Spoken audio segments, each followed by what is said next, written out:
Blog Talk Radio. Here at ACO Radio, American Communications Online, or any affiliated stations or websites are not responsible for what guest hosts or call-ins may say. All programming is intended for informational and entertainment purposes only.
This is TJ Morris, and you're listening to ET Radio.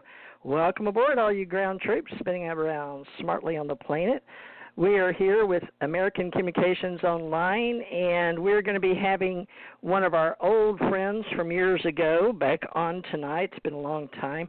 I didn't have time to research and see how many years it's been, but John David Tenayuca is a friend of mine in the hobby of our TJ Morris ET Radio and our ACO association with the Ascension Center organization and the ACE Metaphysical Institute. So he's been a nice friend for many years and has some shows here on our TJ Morris ET Radio archives.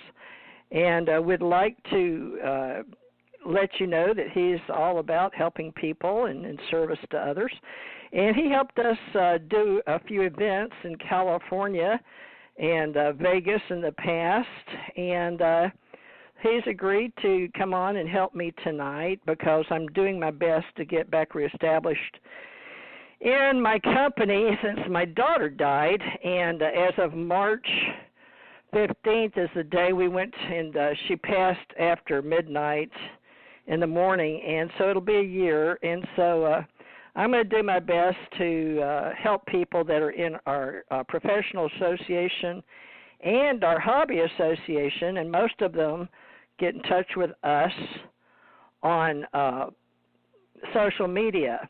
A lot of the older folks, the kids, use Snapchat and Instagram and TikTok and all kind of other things, but most of the people my age, we use a lot of social media to talk back and forth about what we're creating, because we're all creators and agents and consultants and organizers and authors, and we're all doing what we can to stay busy in the internet.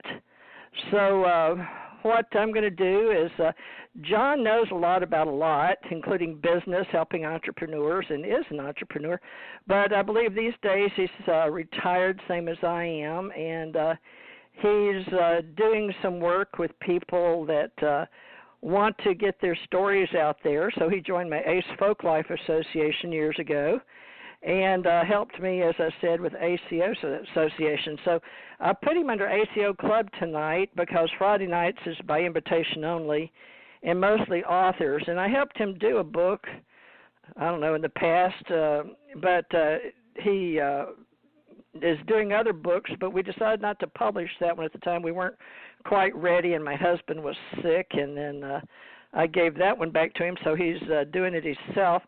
And I have TJ Morris Publishing, and my imprint is Timely Manner Books. And since then, Mad Painter has agreed to help in graphic design, so we always want to welcome a Mad Painter who is Thomas R. Becker, and he is our GM for us, helping us learn to run online various groups, and he's been with me since 2012, 2013.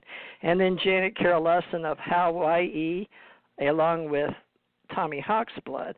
But I see somebody's getting in touch with me right now. I've got two guys talking about being on our show this week. So thank you, the other John. But I've got to get on my other phone. But let me get John on here while I transfer to another location. We're going to do just video tonight. Oh, we're doing audio tonight, John. Hi, John. Can you hear me now? Yes. Can you hear me too? Yeah, you sound fine. Oh, yeah, good. can you hear me? Can you hear me? Oh, absolutely. Clearly. Yeah, okay.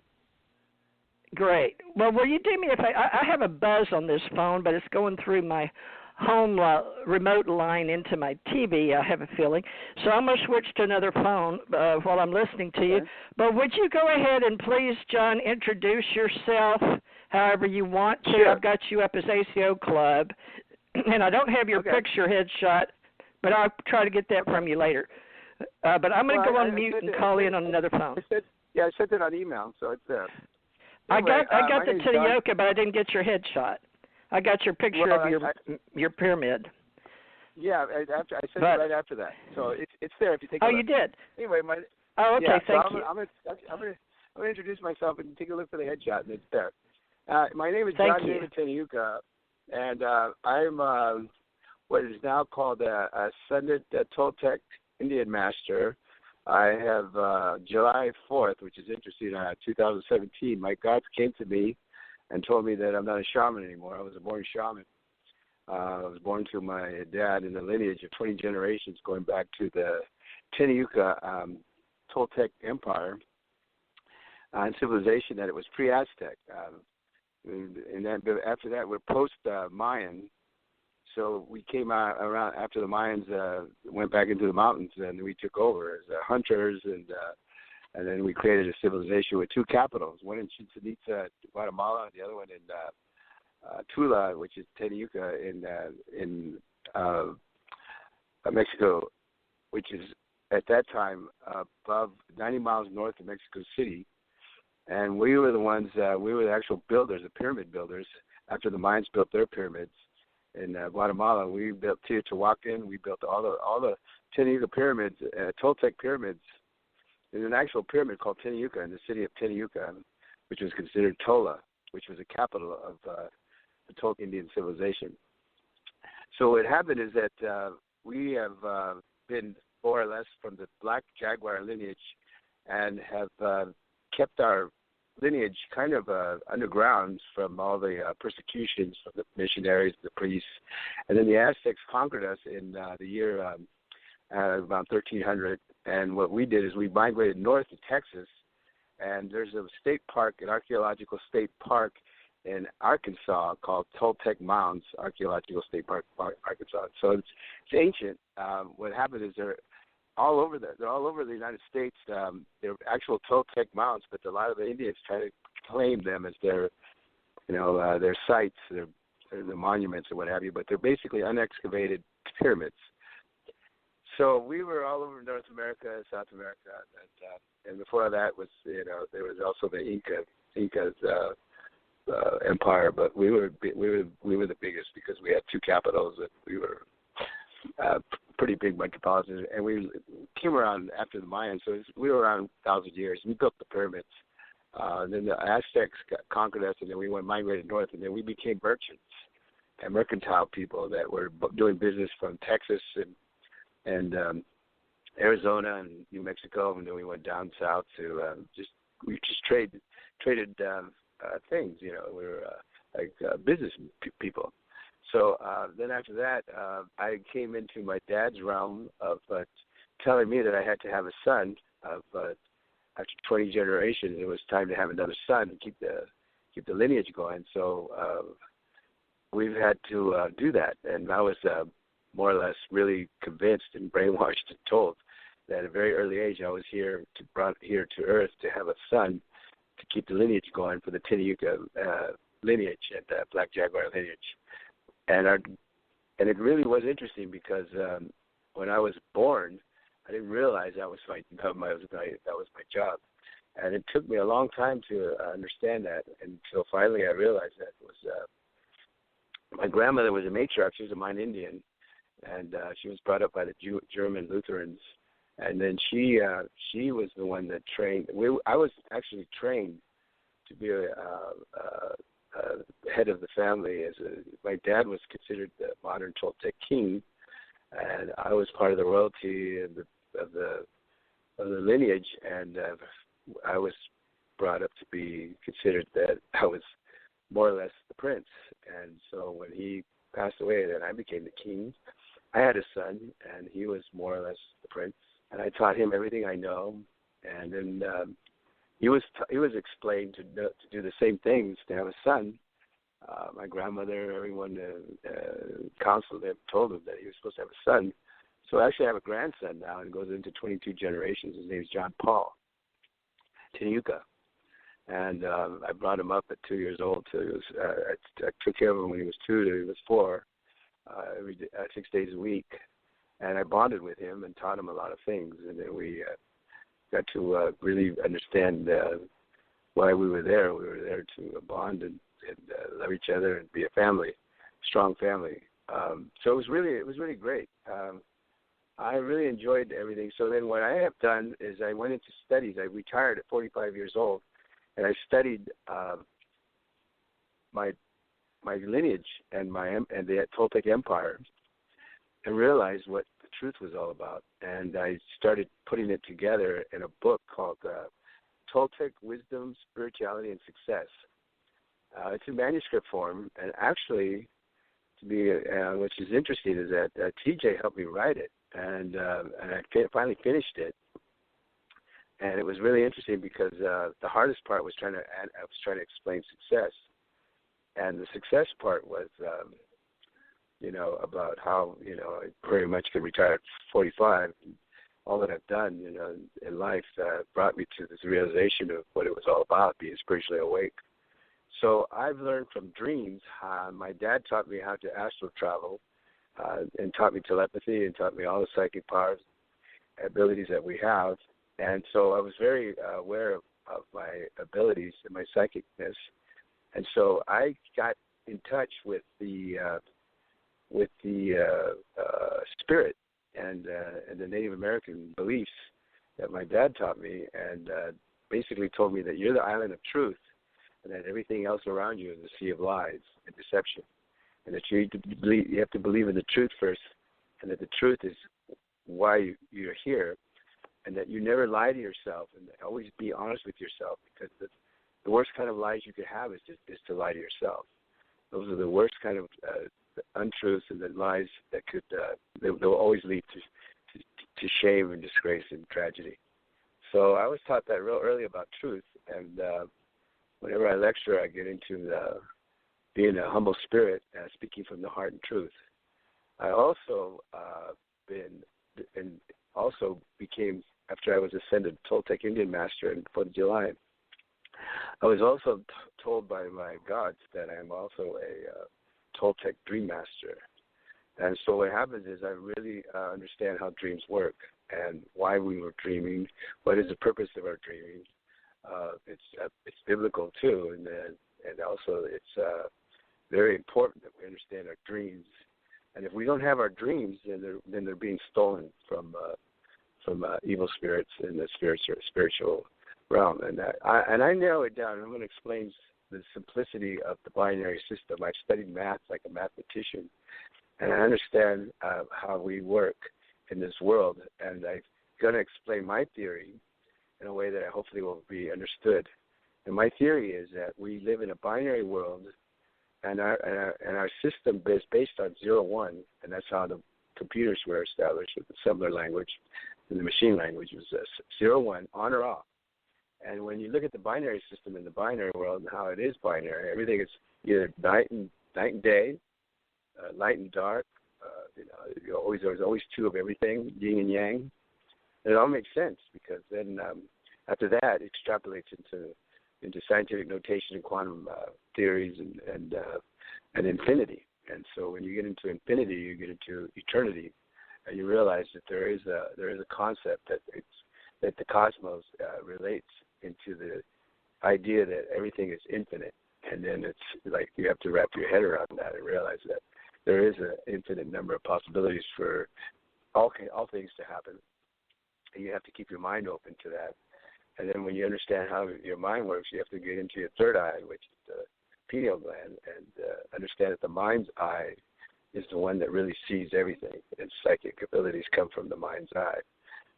Our actual visual eyes only see 10% of the universe, and we're basically blind to the actual dimensions and all the color spectrums and all the things that actually exist, because our mind's eye can see that. So when I get into dreams, which is the dream works and analysis and how our dreams are an alternate universe, that's how I feel that we become multidimensional, because I believe that when we go into our dream life and our dream world and our dream state, that's where we actually really go into the planes that I want to say are basically going to the binary system again. There's only two planes. There's the physical plane with all the physical laws that flesh and blood exists, and then there's a spiritual plane, which is the spiritual realm that I call the realm, which is spirituality of what we can't see, but our spirit sees it, and our mind's eye sees it, and where our psychic abilities see it, we sense everything. So when we go into our dream life and our dream world, our dream state, I've realized that I've learned to astral travel in the astral body in that state. And to me, it's the altered state of the subconscious, which is actually more powerful than the conscious mind, because in that dream state, when we lucid dream, we actually get into the position and understanding of what we're dreaming about is our reality in the mind's eye. So we can get into our creativity and our creation of all things, and when we get into that, we are the creator of our reality. It's true when we get into our dream state, because when you lucid dream and you realize you're inside the dream within the dream, a real good movie about that was The Inception. When you go into all these different levels of dreaming, it's somewhat like that, but it's a little more simple. It's just you stick within the dream, and then you realize that when you're dreaming within that dream, you can do all kinds of things. You get into the creation of your imagination, and your imagination takes root of everything that's going to go on in the limit. And there's ideas of all possibilities, and that nothing is impossible in your dreams. And I've learned to manifest from my dreams to get into a lucid dream state, and I've had a lot of groups that really grew big and powerful from it, and Facebook, and then they shut it down, because it's so amazing how our dreams really do run our life. And it's almost like it's like a computer when it's the background the system. Our system is the dream.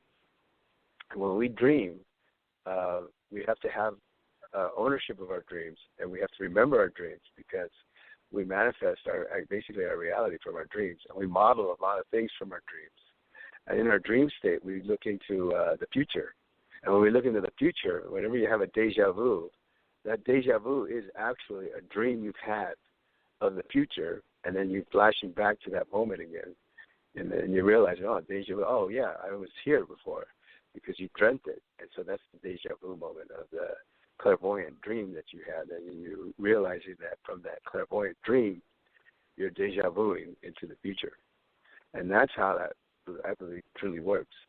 So I go into the realm, which I call the realm, and and I've seen all the dimensions, because I've astral traveled, and I've gone back to and what you're going to find out is that when you realize that to me, the Da Vinci Code is the genetic codes. And in your genetic code is all your ancestral memories of your lineage and your star family. So when at 6 years old, I was abducted by the ETs, and I was brought up into a ship. The thing that happened to me, and Dr. Jacobs is a real good person of that, is that I wasn't dreaming. I really realized that I was being taken against my will into a ship, and they were going to do some experiments on me. And I was fighting it like a wild animal, and I remember every second of it. I remember it like yesterday and tomorrow. Possibly that's what created post-traumatic syndrome disorder, because I have very, very strong phobias to doctors and medical clinics and hospitals and anything that's medical, as far as if I'm going to get a blood test or hypodermic needle comes close to me, I completely start reacting very negative, and then my blood pressure goes really high.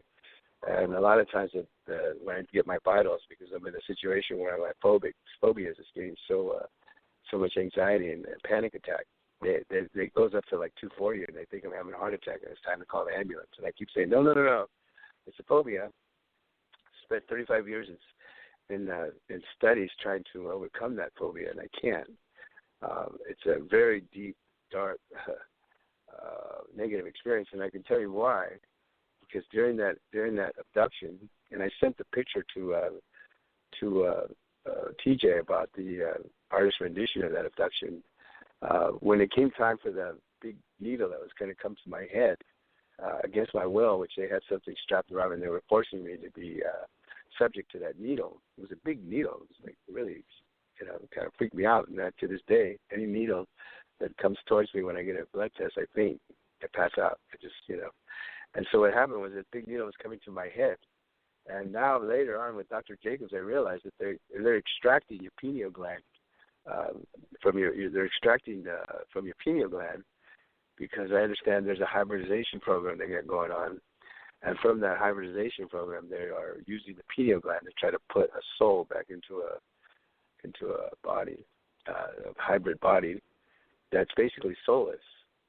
It really doesn't, it's almost like a clone. A clone doesn't really have a soul. It has all the genetic codes of your background and your character and things, but it's not the soul of your body. And the soul can be taken, and it happens when you die. Your soul leaves your body, and then it goes into a couple of things happen. I've had 21 near-death experiences. I know what happens when you die. Basically, you go into a near-death experience. Your consciousness gets so enhanced that all of a sudden you start time warping, and things start happening in nanotechnology seconds. Billions of a second, you live lifetimes again. You live your whole life in a second, billions of a second. And then what happens is there's this light that everybody thinks is God, and that you're supposed to go into the light, and then you're going to go to heaven. Well, it doesn't work that way. You go into the light, and it's like the same light that abducts you. It takes away and zaps your memory. It programs your memory, and I call the controllers. They use holographic technology to recreate whatever they want you to see in your mind, like a dream. Again, they put this holographic theme in your mind, and you're seeing things that aren't there, that they're recreating in a holographic sense, in your memories in your mind, and what you see through the mind's eye, through the pineal gland. So now, every time I see a needle, and I remember that abduction, at the end of the abduction, that needle was going to my head. I freaked out, and I couldn't fight that. That's when I fainted. But when I woke up the next morning, I realized that happened. And when I told my dad about it, he says, don't sweat it. Star people are your star family. My dad always knew everything about, seemed like he knew what was going on about everything. So I just have to say is that the dream world and the dream life and everything that you want in your dreams, it's almost like a release factor. It keeps you balanced and sane and content when you don't have anything when you don't really experience what you want in the real world. And I know in the real world, which is a conscious world, like I said, when you start getting attacked, or if you don't have your dreams, they're being robbed. And you know what happens when you don't sleep? It's almost like sleep deprivation. You start going into you start getting altered states, start hallucinating. Because the dream world has to exist in your mind. It's your regeneration of your spirit, your soul. And you have to dream. And if you don't dream, that's how people get attacked. Because your dreams are being stolen and they're being manifested by evil spirits. And when that happens, that's when you have nightmares, and that's when you're you're unhappy and you're uncomfortable and things aren't making sense. And then all of a sudden you realize that you're unhappy and sometimes you get depressed, very depressed. And then you get into the suicidal state sometimes, and then you want to kill yourself. And I understand that's a big, major epidemic problem now, is suicide. And so, it's getting to the point now that it's like an epidemic. And so I don't understand depression. I don't understand suicide, and I don't know why people end up at the end of that road. But I studied psychology so I can understand things better. I've studied math so I can understand the numbers of the universe better, which is a universal language. And I've come to the conclusion that from all that I've studied, and I've done my research and my homework to realize that from all my experiences, I've come to the conclusions, I've come to the theories, and I've come to the understandings that for me work. And when I do that, I use dreams as a problem solver. I'm going to also say about my dreams as I travel, astral travel, and I get in touch with. I'm going to say this is that there's the American Indians say that there's only 7 dimensions. A lot of people say there are only 10 dimensions, but in actuality there's only 13 dimensions. And after those dimensions, you go into the next world, the next cosmos, the next universe. So, and I've experienced it, and I've known it, and I realized it, and I've had a few people on the high frequency level tell me the same thing. So it confirms it, and I know that anything above the 10th dimension is about what I would consider the beings that that don't need technology, and that's what my guides told me. They're from the 12th dimension, and they said that when you're 10th dimension down, all those extraterrestrials and all those beings and all those entities have to have technology to interstellar travel and to do the things that they do with ships. And some of the ships are very organic and plasma ships, and they're actually beings, they're entities that are alive, and it takes care of you, and they feel things, and they protect you from that. And my favorite species is Arcturians. What's so interesting about them is that they're the most sensual and loving and caring species that I've come to experience, and agree and resonate with them. But then again, you have to understand that there's good and bad. There's the good Arcturians and there's the bad Arcturians. The bad Arcturians are like psychic vampires, and they feed off your energy, and they drain you, and they take your energy as food. But that's just the way they exist, and there's not anything they can do about it. And then when you go to the Palladians, which they think they're the number one top dog species, it seems like everybody I've met is a Palladian, Ashtar commander, both male or female. And they kind of have like that Hitler mentality that they're the supreme and the number one race and all that. And I don't argue with that. If that's what you want to believe, that's what they want to believe. That's fine. They want to believe the supreme, the Aryan race, or whatever. That's your beliefs. I don't take anything away from the people. I figure if that's your faith or your beliefs, it's like Bob Dylan says, everybody has to serve a master, whether it's a god or the devil. So everybody has to serve. And I laughed when I met this anthropologist from Berkeley. It was a PhD. And he said to me, he goes, all animals and all the beings have soul. All the animal kingdoms have souls. And I said, really? And if that's the case, then why don't these animals build altars and worship them, and get on their hands and knees and pray to God if they have souls?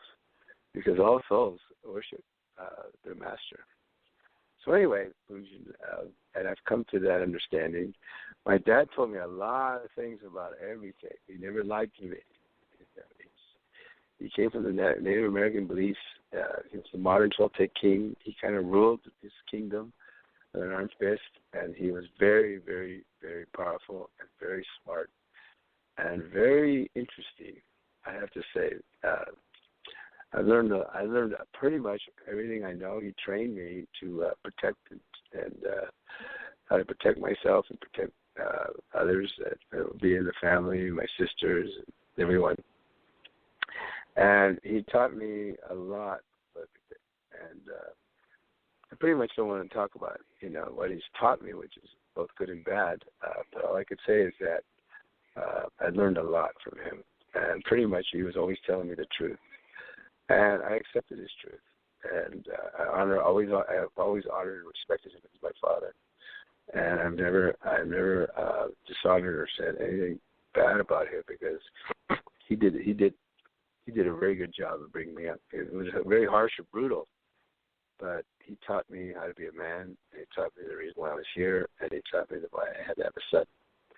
And he taught me a lot about what you learn, in terms of about the star family, to our star family. Our plan. Always, when I was a kid, talked about the sun and the moon, and 3 suns and 2 moons. And when I went to the Belize 667, which is 465 light years away, and NASA just discovered it about 6 years ago, I came in contact with the planet and the entities there, which I would call my gods. And I got to meet them, and my dad brought me there, and I realized what it was all about, full circle, and I realized where I came from, and I realized where I had to go. I realized why I ascended. I'm not going back to Earth anymore. I'm not going to be in the vicious reincarnation cycle. That's why I've been 21 near-death experiences, because I wasn't ever to go back to the reincarnation cycle. That's not my manifest destiny, and I've been told by my gods to write about everything now. So now my second book that I'm writing on that, and I'm not in a big hurry to publish them yet, because I've got a lot of stuff to do as far as translation, the design of the book, covers, the Tenayuca symbol, the pyramids. It's all going to be put on the books. The second book that I wrote that happened between January 2017 and May 17, 2019 was what happened on my way to Sedona. And it reads like a psychological thriller. And what's interesting about that book, and it's not right now being reviewed by a publishing company. But they told me that I don't want to mention the publishing company right now, because their agent just called me the day, and she was telling me that they're still reviewing it, and this is going into months now. It should have been weeks. They were saying that they didn't want sex, profanity, and violence. And basically that's what happened in the book. There was a lot of violence, and a lot of sex, and a lot of profanity. But it wasn't meant to be like that. It's just that's the way it turned out. And it's just a very, very interesting, almost enlightening spiritual journey I went on to get to the point of where now I'm at my 21 near-death experiences. And I've come to the understanding that what I do know is the 13th dimension. I'm under oath not to talk about. If I do talk about it, I somehow get punished or lose my powers, and I go into a Stephen Hawking paraplegic state. And because of all the near-death experiences I've had 7 near-fatal car accidents, I've had 7 overdoses, and I've had 7 near-fatal drownings. And I've been in a lot of situations that I don't know why it came out to 7. I believe in sacred geometry. But all I know is that I can say is there is a lot of knowledge that I got out of all those experiences that's given me a very good understanding and conclusion and understanding of what it is, what life and death is all about. My 2 favorite books that I always recommend to everybody who wants to read, spiritual handbooks next to the Bible, is The Prince, Niccolo Machiavelli, which is a very great book that talks about, the prince having to be trained to be the king or the pope. And that process is all about how man is still the same. And he doesn't change. He's going to always have wars. And I was talking to TJ about the Matrix being a man-made system. That, it's a man-made system is the Matrix. Anything that's man-made is basically called the Matrix.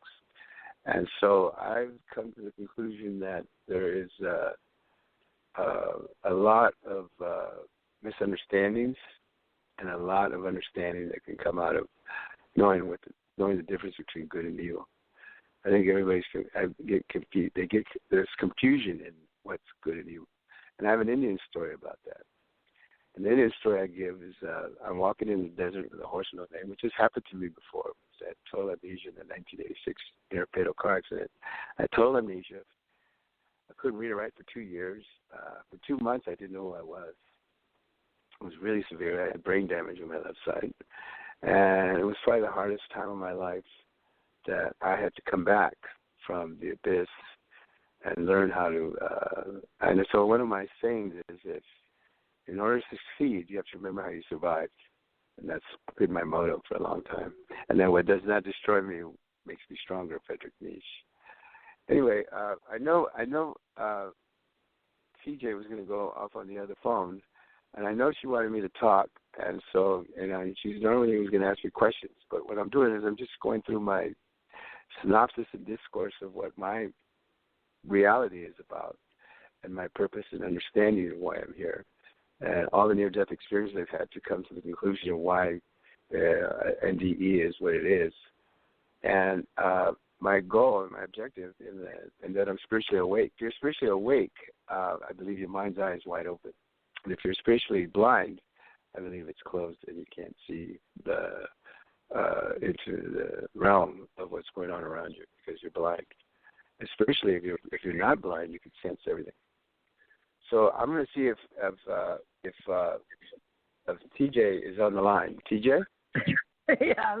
I was done. You did pretty good. You could. And I wanted to sit here and say that if you had any questions, and if you want to, whatever your format or whatever you want to do, I think I was giving a synopsis about what it's about for me to explain who I am and what it's about as far as being spiritually awake and what the dreams are about, and how they affect you and what their purpose are and what they do for you. So anyway, dreams. Yeah. Can you hear me okay? I changed phones. The other one had a buzz. Excuse me? Yes? Excuse me? Oh, okay. Yeah, the dreams, I believe we're dreaming 24 hours a day. Once you get into the dream state. That in quantum physics and science and how it meets traditional faiths.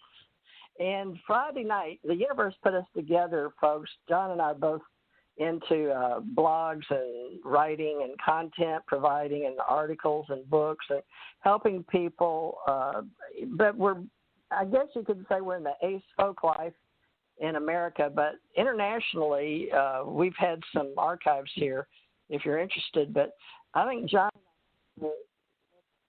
and metaphysics, and I don't know, other than bringing people together in social media on the internet, that we've really done a lot of work, except we know a lot of the ACO club has been for years and open source groups, and I was able to build lots and lots of people together, so I put him social network, but I just changed it ACO Folk Life Metaphysics. But it's funny because ACO Folk Life was part of our association, and John to keep something going. And it's hard, John. So do you mind if I put metaphysics? If you look at some of my there's a lot of about.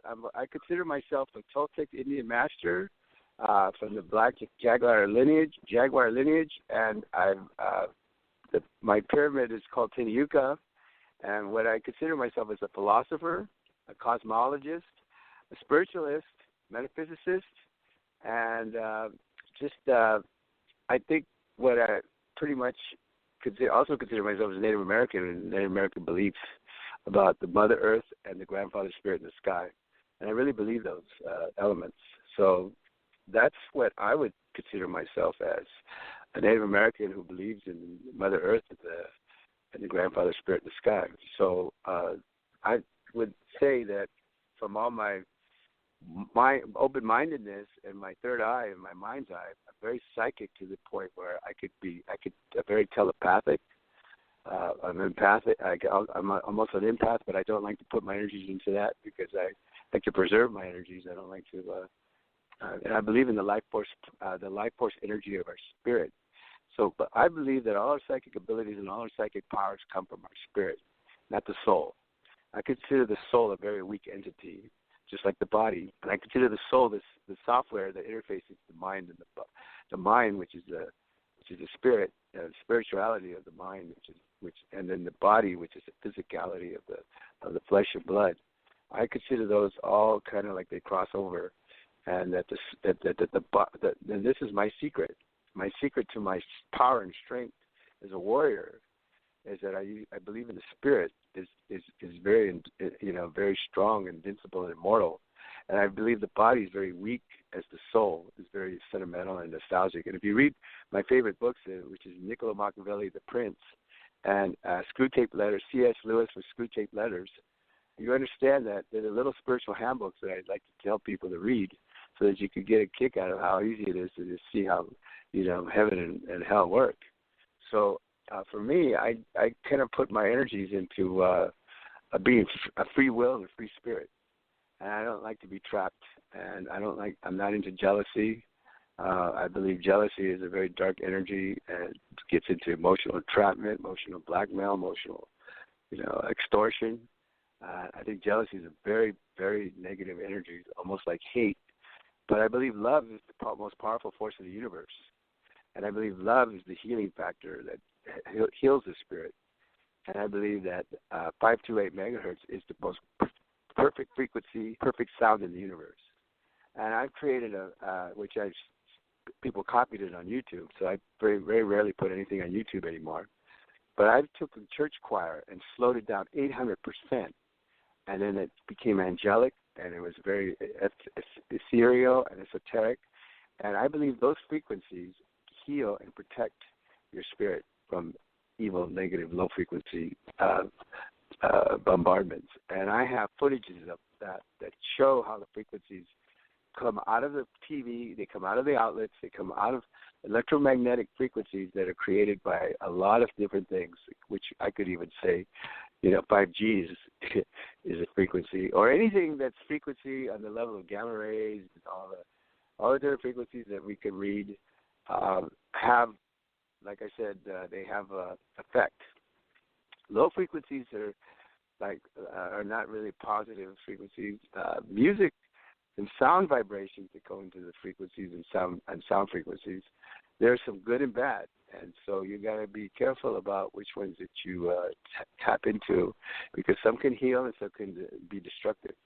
And I've done a lot of study and research. I've done a lot of homework and a lot of experiments on that level of understanding things in that frequency level, sound and light frequencies. And so I got into some technologies that I'm going to introduce soon about healing, and so that's pretty much where I'm going. So, what do you think, TJ? Since we haven't talked in a while, are you there, TJ? Anyway, so I'm really into frequencies and music. Music is my therapy to fill the void. And when I fill the void with sound frequencies and sound vibrations, I always use good frequencies and good sounds to feel better. And I've done a lot of research on that. And I also have a friend who's a PhD who just got his PhD in sound and sonic waves affecting human behavior.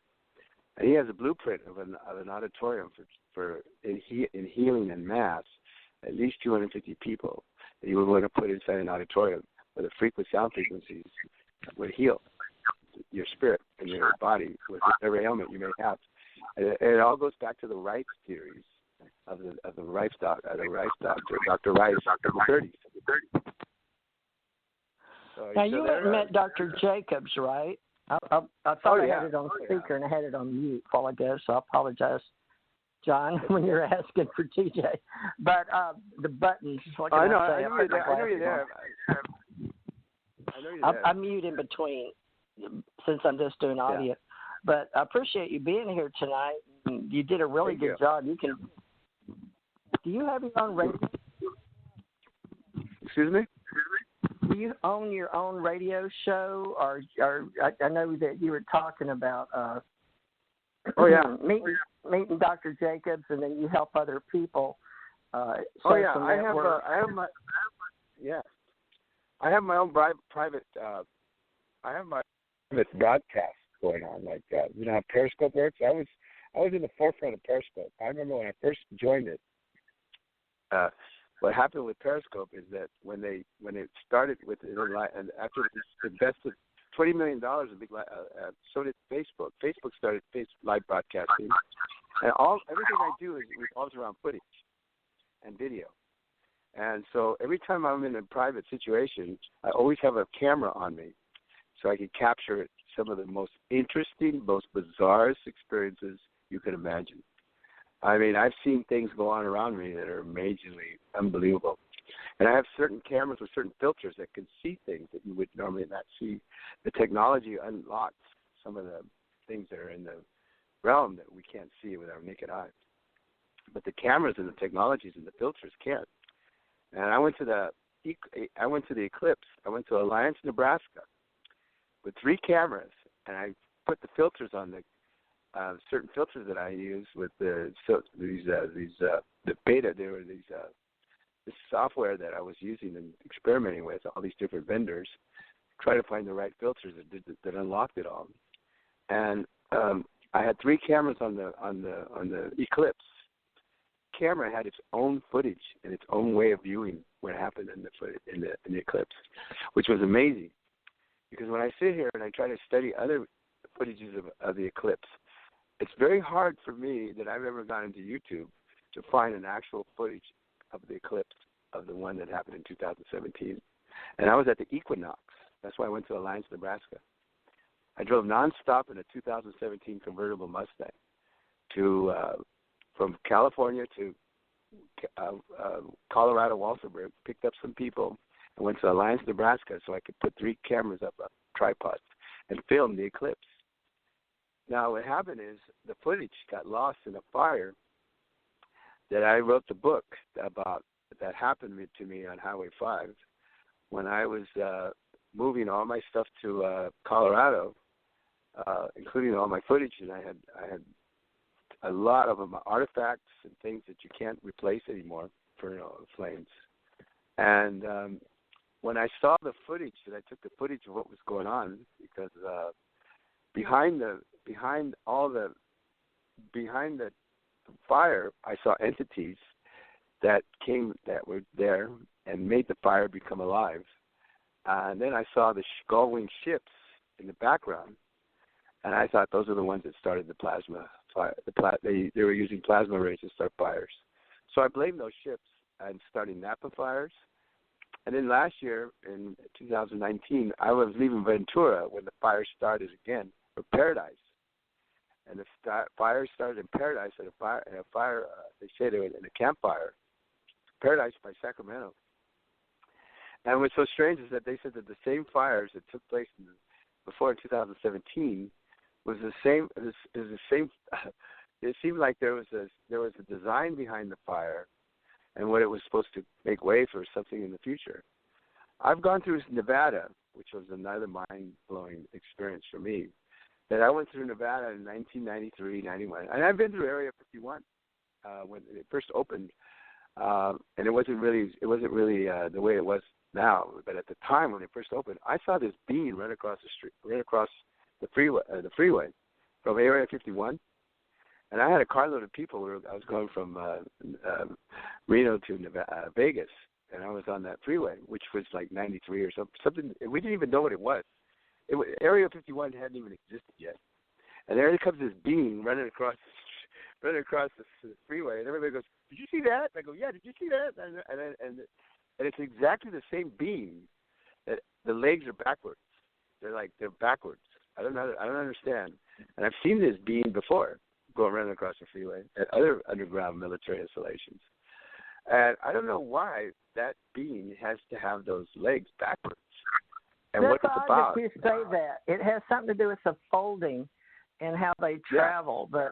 But I've seen somebody. There's a guy that does Project Runway now for Heidi Klum, and when he was standing there, I know this sounds funny.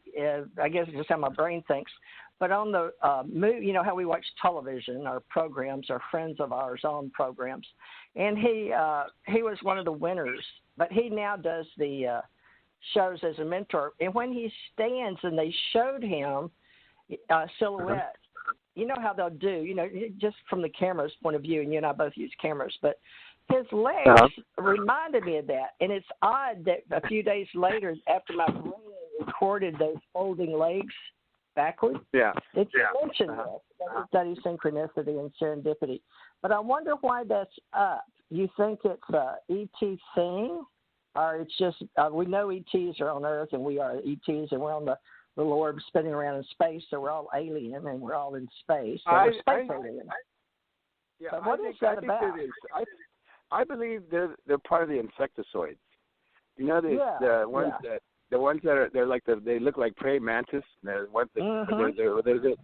an abduction. There's an insectoid that's supposedly the top dog of the abducted. There's the reptilians, and then there's the Greys. The Greys are. I'm going to tell you what the Greys are. Who the Greys are. The Greys are us from the future.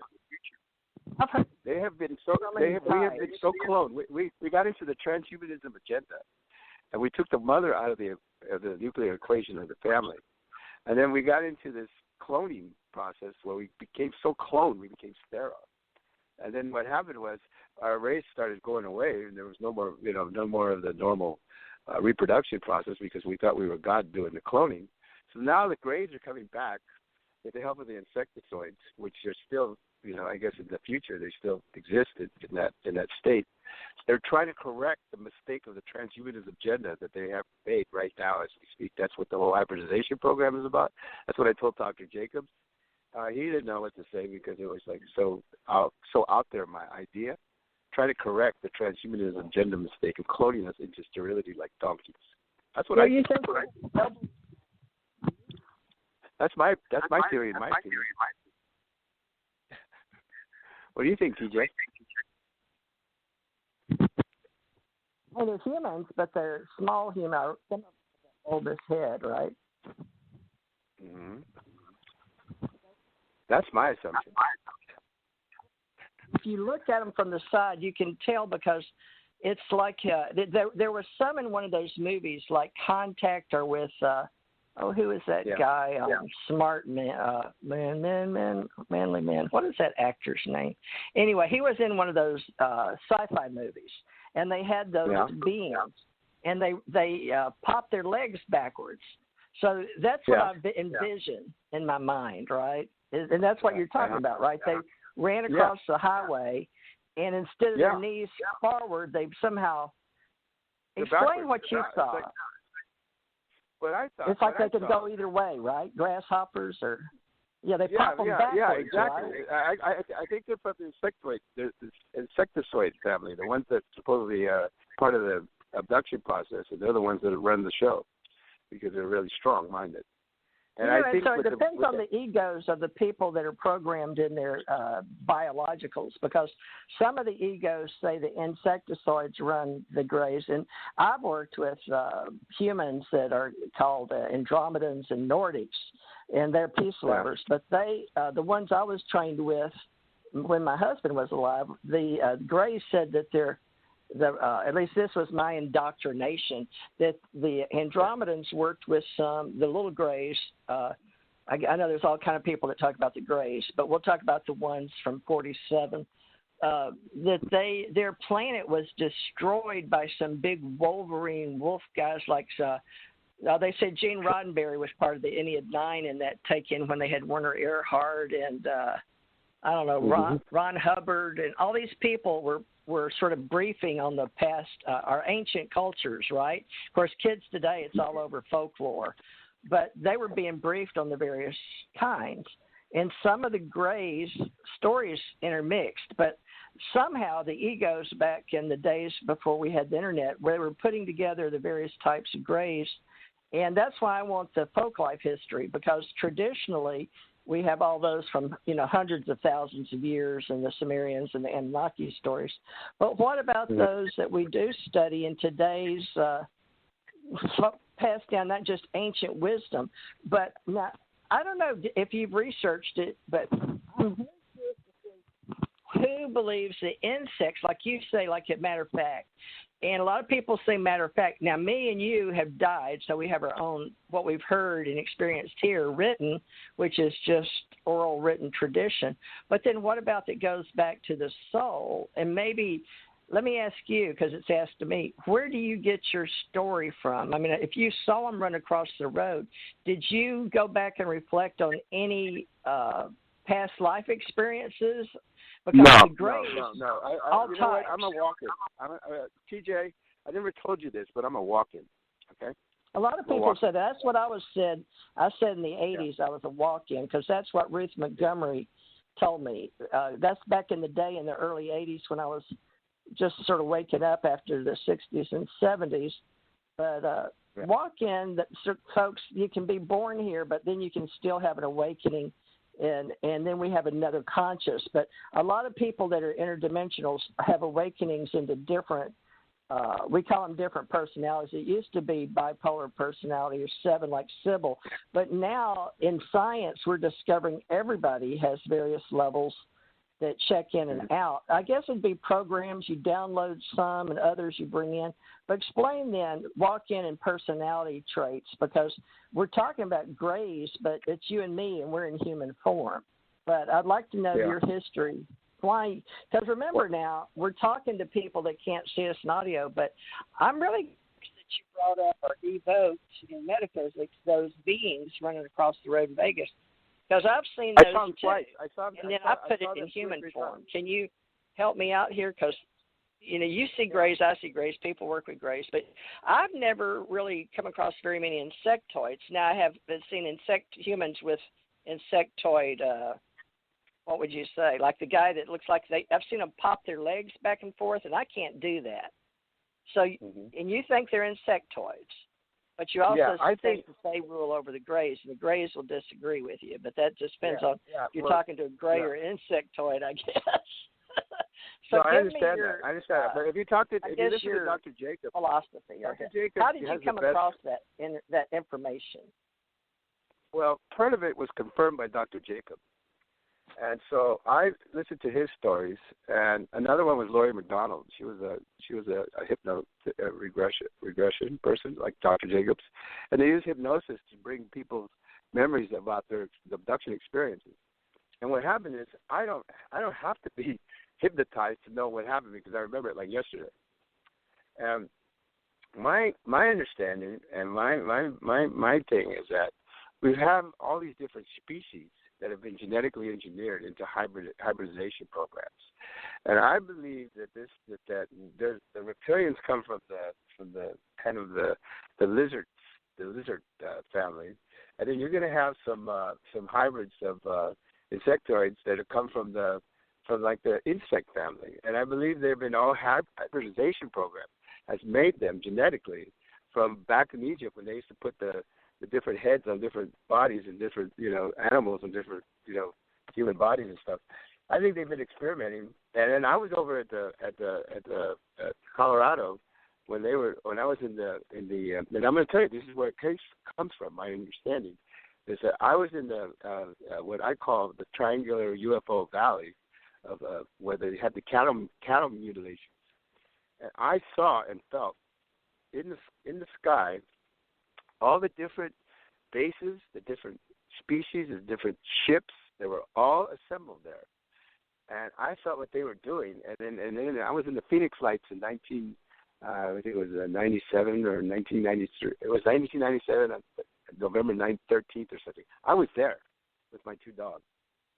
It's two German Shepherds. And I felt that was a mothership that was just collecting people like War of the Worlds. They were just harvesting and picking up bodies that they were just taking with them. Because when I saw this big mothership in the Phoenix Lights, my dogs are barking. My dogs have saved my life like 2 or 3 times. And I looked up and I see this big old mothership. I said, okay. The first thing I did was stop, and then I decided what's next, what's going to happen next. And it was like they were going to abduct me if I hadn't looked. And my dogs warned me, and so when I looked up, it wasn't like they were going to be able to just take me and it was going to be that easy, because it's happened before. I have a lot of experiences about that, where I've run into reptilians, and I run into what demons, which I believe are reptilians with wings, that have come from Draco, and they're all, there's all different types of reptilians. And my dad knew a lot about a lot of things, and he never told me everything. He didn't want to tell me about that.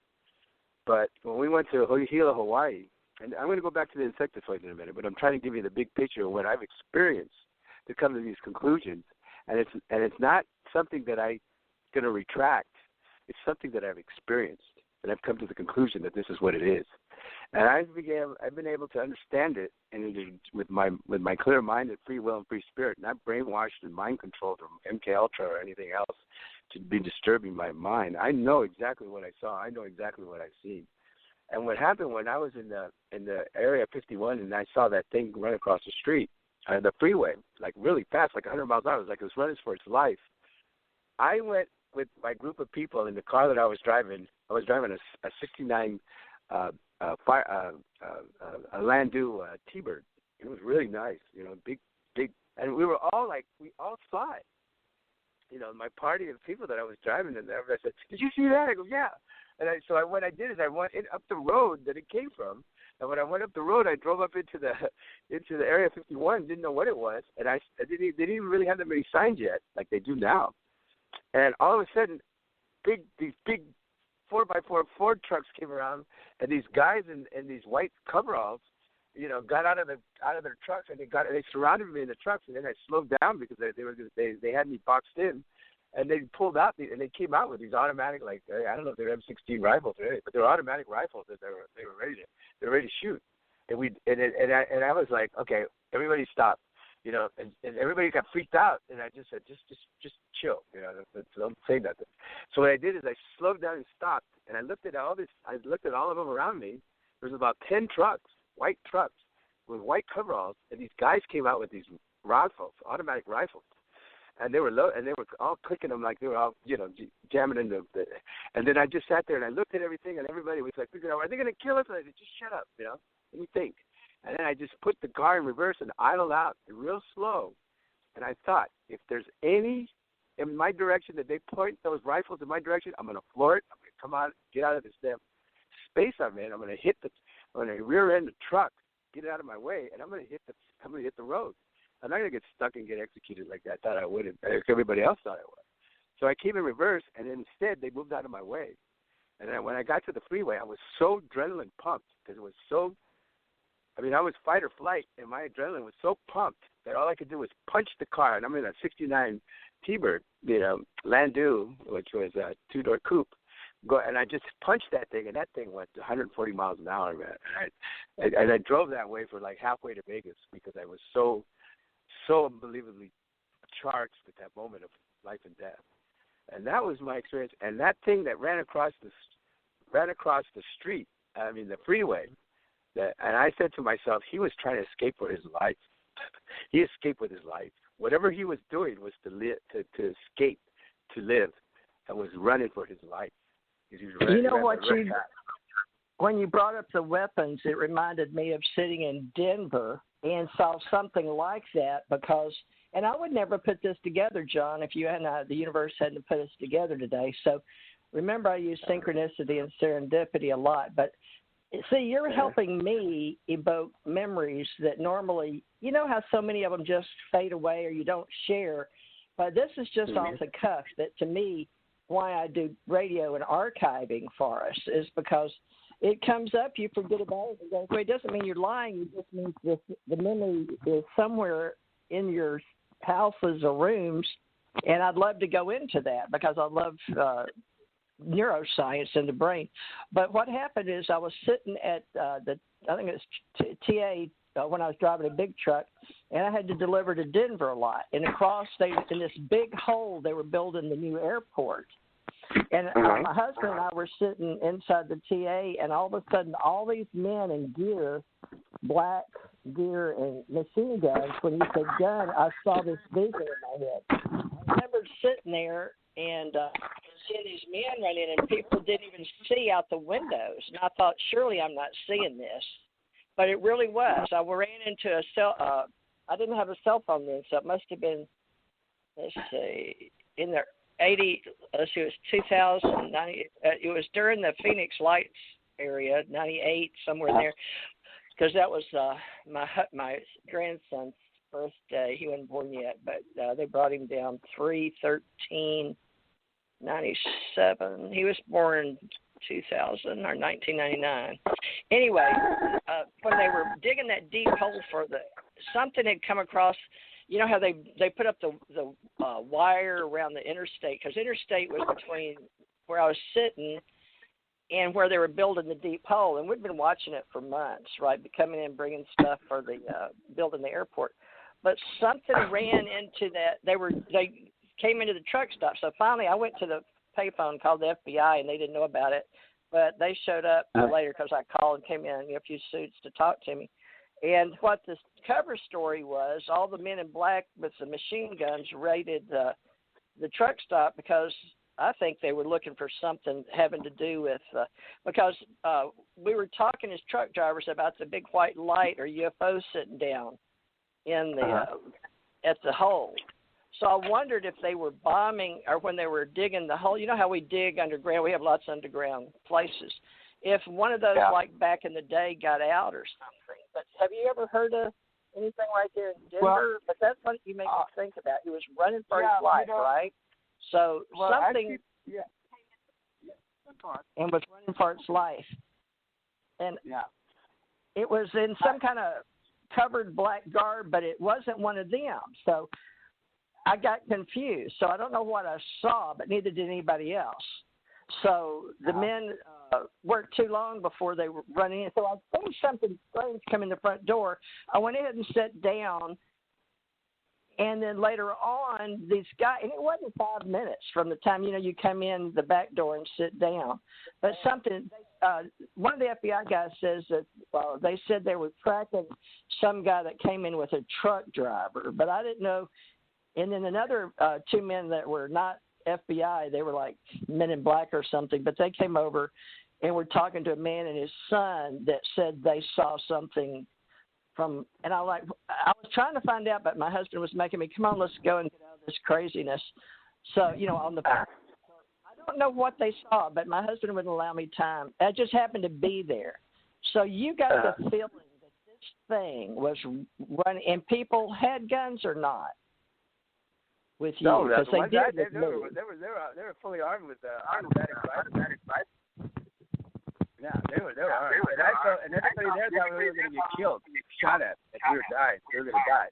So that's why I said when I pulled out in reverse and I went around, I went back in reverse and idled out. By the time I hit the freeway, that's when it hit me that we could have been killed right there at the end of our story. And so I felt that for some reason, because of the move, I didn't freak out or do anything stupid and came out real slow, that they just let us go.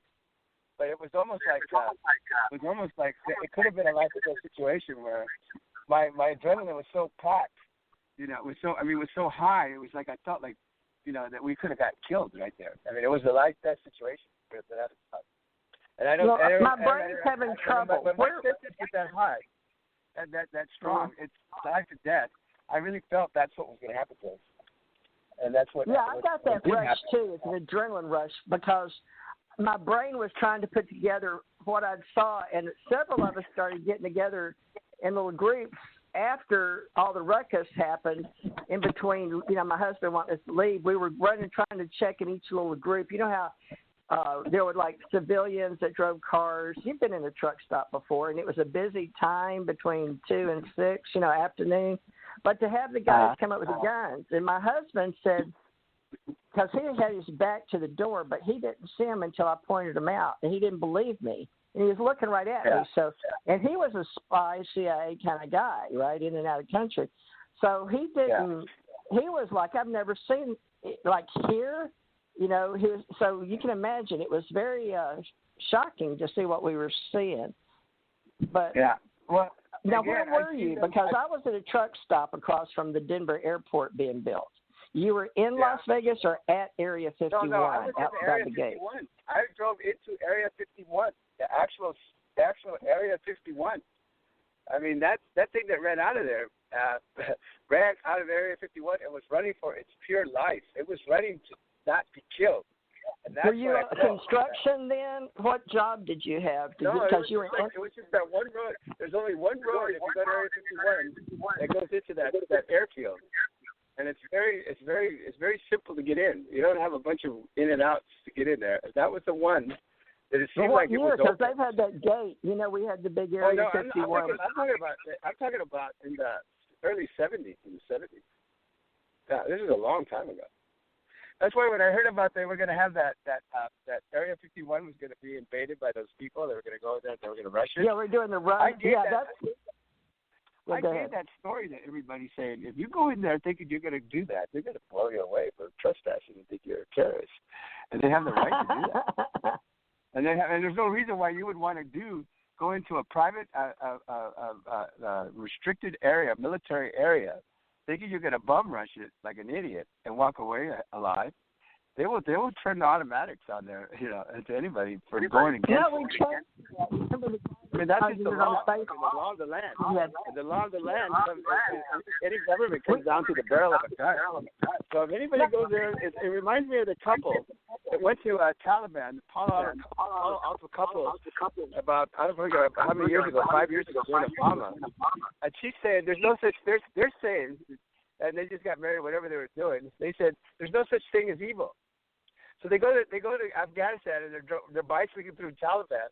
The Taliban catch them and decapitated them. Okay, now it's like, what were you expecting? What did you expect from that experience? What did you think you were going to get out of it?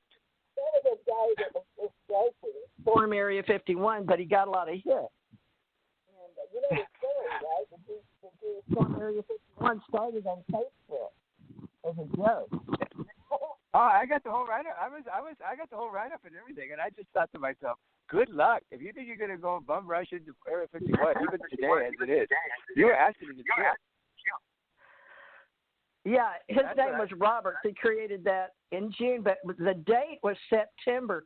Now, I think we're going to keep that because we all got together, and I did too. Some of us that are UFO enthusiasts, and what we are is event coordinators, agents, consultants, organizers, and people that had businesses there.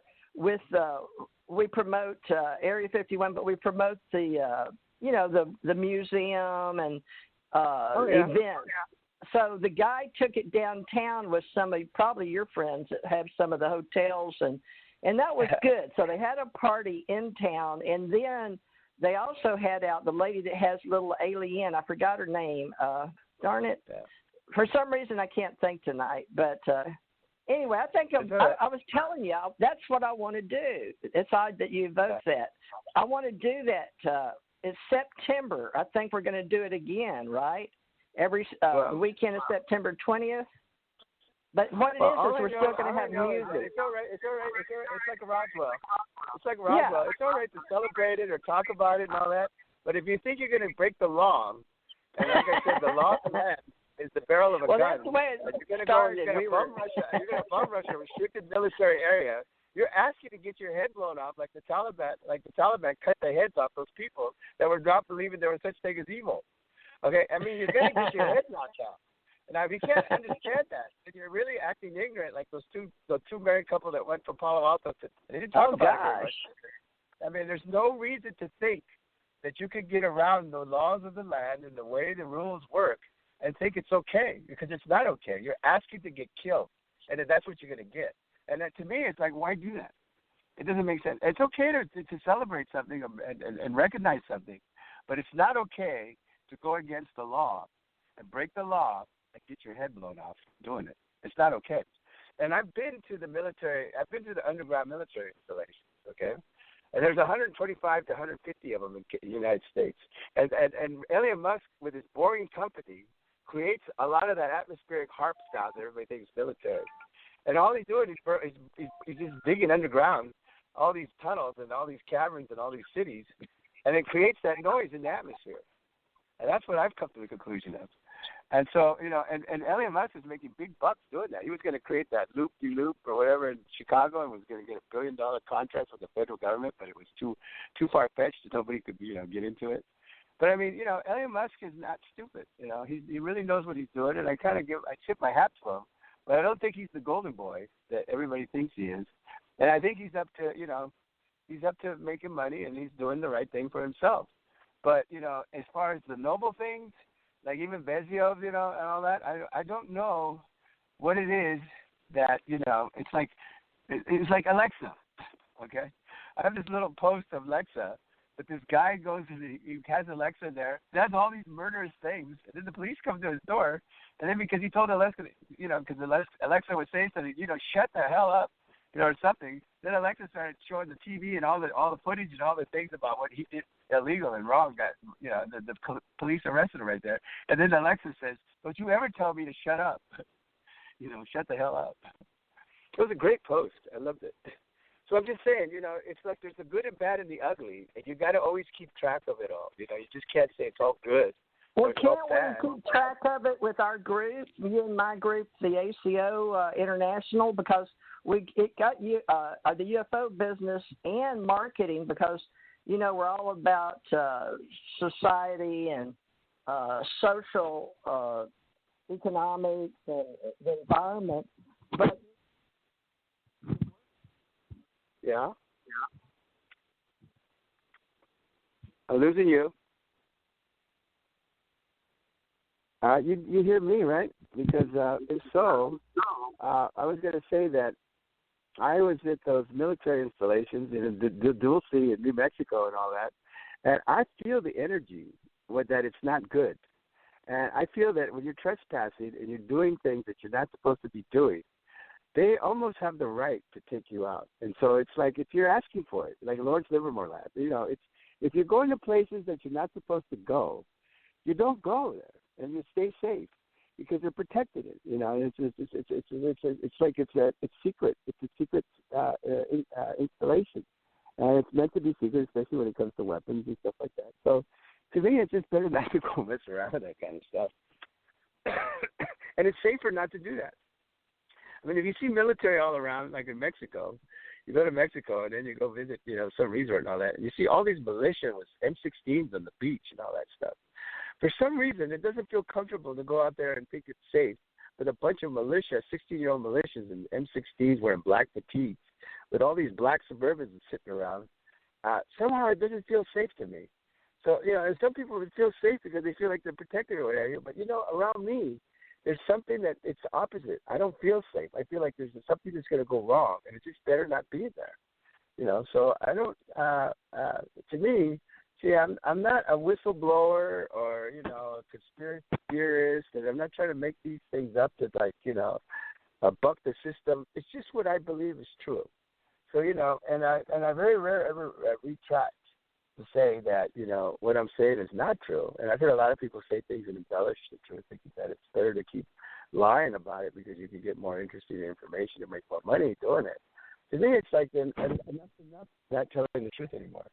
And if you can't tell the truth anymore about what's really happening, then what's the point of lying? Because then it's not true, and then you're not getting. I mean, what are you getting out of it? Money, and it's a corrupt money, and you're hitting it the wrong way, and everything about it's wrong. So the best thing that I saw happen, which I thought was really interesting because everybody's talking about the secret space program and all that, was when Trump made it public and said that we're going to have Space Force now. And so good, because it all started with Star Wars and Reagan. And Reagan put a bankrupt Soviet Union out of business, and that made them the small country that they are now. They think that Putin is like one of the richest men in the world, who ran KGB. So all he is basically a dictator, and that's it. We're a small country, Soviet Union, Russia now. But there was a time when it was a real behemoth, organization that was very, very big and dangerous. But not anymore. Not anymore. So, and I think Trump is doing kind of like, some of the right things. And then to me, he's kept his promises. So, I'm not anti this or anti Trump or anti anything. I'm a very, very balanced person who doesn't believe in conspiracy theories and all that stuff. And so, I'm not into, and I'm anti-terrorism. I believe in I believe in not selling out to the New World Order and all that. So. I believe in America, and I have this new idea that I want to do about making, how Trump came up with this theme about making America great again. Well, he did, but now what I want to do is make America beautiful. When I go, I was, I lost my license because of my medical reasons, and I can't see. I'm losing my eyesight. So, I've had a lot of drivers, 25 drivers up to date, the past 2 years. And I've been driven around. And then when my last driver totaled out the car, and then I had to go back into the public transportation, I was amazed at what I experienced in public transportation. And nothing against, people that have mental problems. But then when you run into these psychotic lunatics who want to threaten your life, it kind of builds character, And so what I saw when I was walking around, getting into the public transportation was everything around, beautiful little rivers and creeks and streets and things, has garbage and debris. And that bothered me. And I took pictures of it and all that. And I thought, you know what? Trump had the right idea about making America great again. I want to make America beautiful again. And I want people, I want to get meetups, and I'm going to start putting it on a national basis, a national scale. When I get ready, I'm a little free to do that. And have this as kind of a hands-on organization volunteer that talks about keeping America beautiful. And America the Beautiful is the theme song. And what I want to do is I want to pick up all the debris and the garbage from the creeks and the rivers and the national parks, that there's these volunteer groups at least once a week that goes and does that. On top of helping the janitorials and all the people that does the maintenance and clean up and what have you around. But just do that as human beings. And in the spirit of JFK, and it's not what the country can do for you, it's what you can do for your country and the service of mankind and humanity. And so to me, it's just a nice way of saying, the way to make America beautiful is to just go and pick up the garbage after yourself, for one. And then maybe volunteer and pick up the garbage that's laying around in all the creeks and all the streets. And then, clean up the neighborhoods. You know how they have people that they put into the yellow uniforms, and they do these drunk drivings, and they have to be forced by the sheriff's program to go pick up garbage and all that. Well, I think voluntarily we just decide, maybe not in the freeway because it's dangerous, but in the streets, in the neighborhoods, in the shopping centers, in the parks. I think if everybody just made an effort to pick up the garbage. And on my birthday, I asked to donate to my cause of picking up, getting all the plastic out of the ocean. And I had some people donate some money, which amazed me, because then there's some conscientious people that really care about the environment.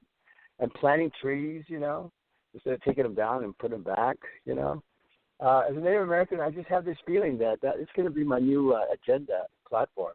As one of my things that I would like to help, make America beautiful again, and just start picking up our garbage. I do that anyway. Since I started doing the public transportation thing, I picked up all the garbage around me, and I saw it all over the place. And then people saw me do it, and they were wondering what I'm doing. And and I'm thinking, I should put this into a platform, into a agenda where we should just pick up all the garbage and the debris that's just laying around, making America look really, really kind of shoddy and ugly, and make it beautiful again. So anyway, that's my program that I want to start thinking about in the future. And I'm going to do that as soon as I have more free time, since I'm so busy trying to get caught up with with myself. Then that's one of the things I want to do for pleasure and fun and community. The reason why I got into I believe that I got into why I like Facebook so much is because I got into producing conferences was for community, and I love community. I think that's what's missing. Everybody's by themselves. I think when you build community, or you go to church and you go, to any church that where there's community and everybody comes together and they become friends and they want to help each other, and if they have hard times, they support each other and all that. I think that's a really good positive thing. And I think what we need to do is just go back to community.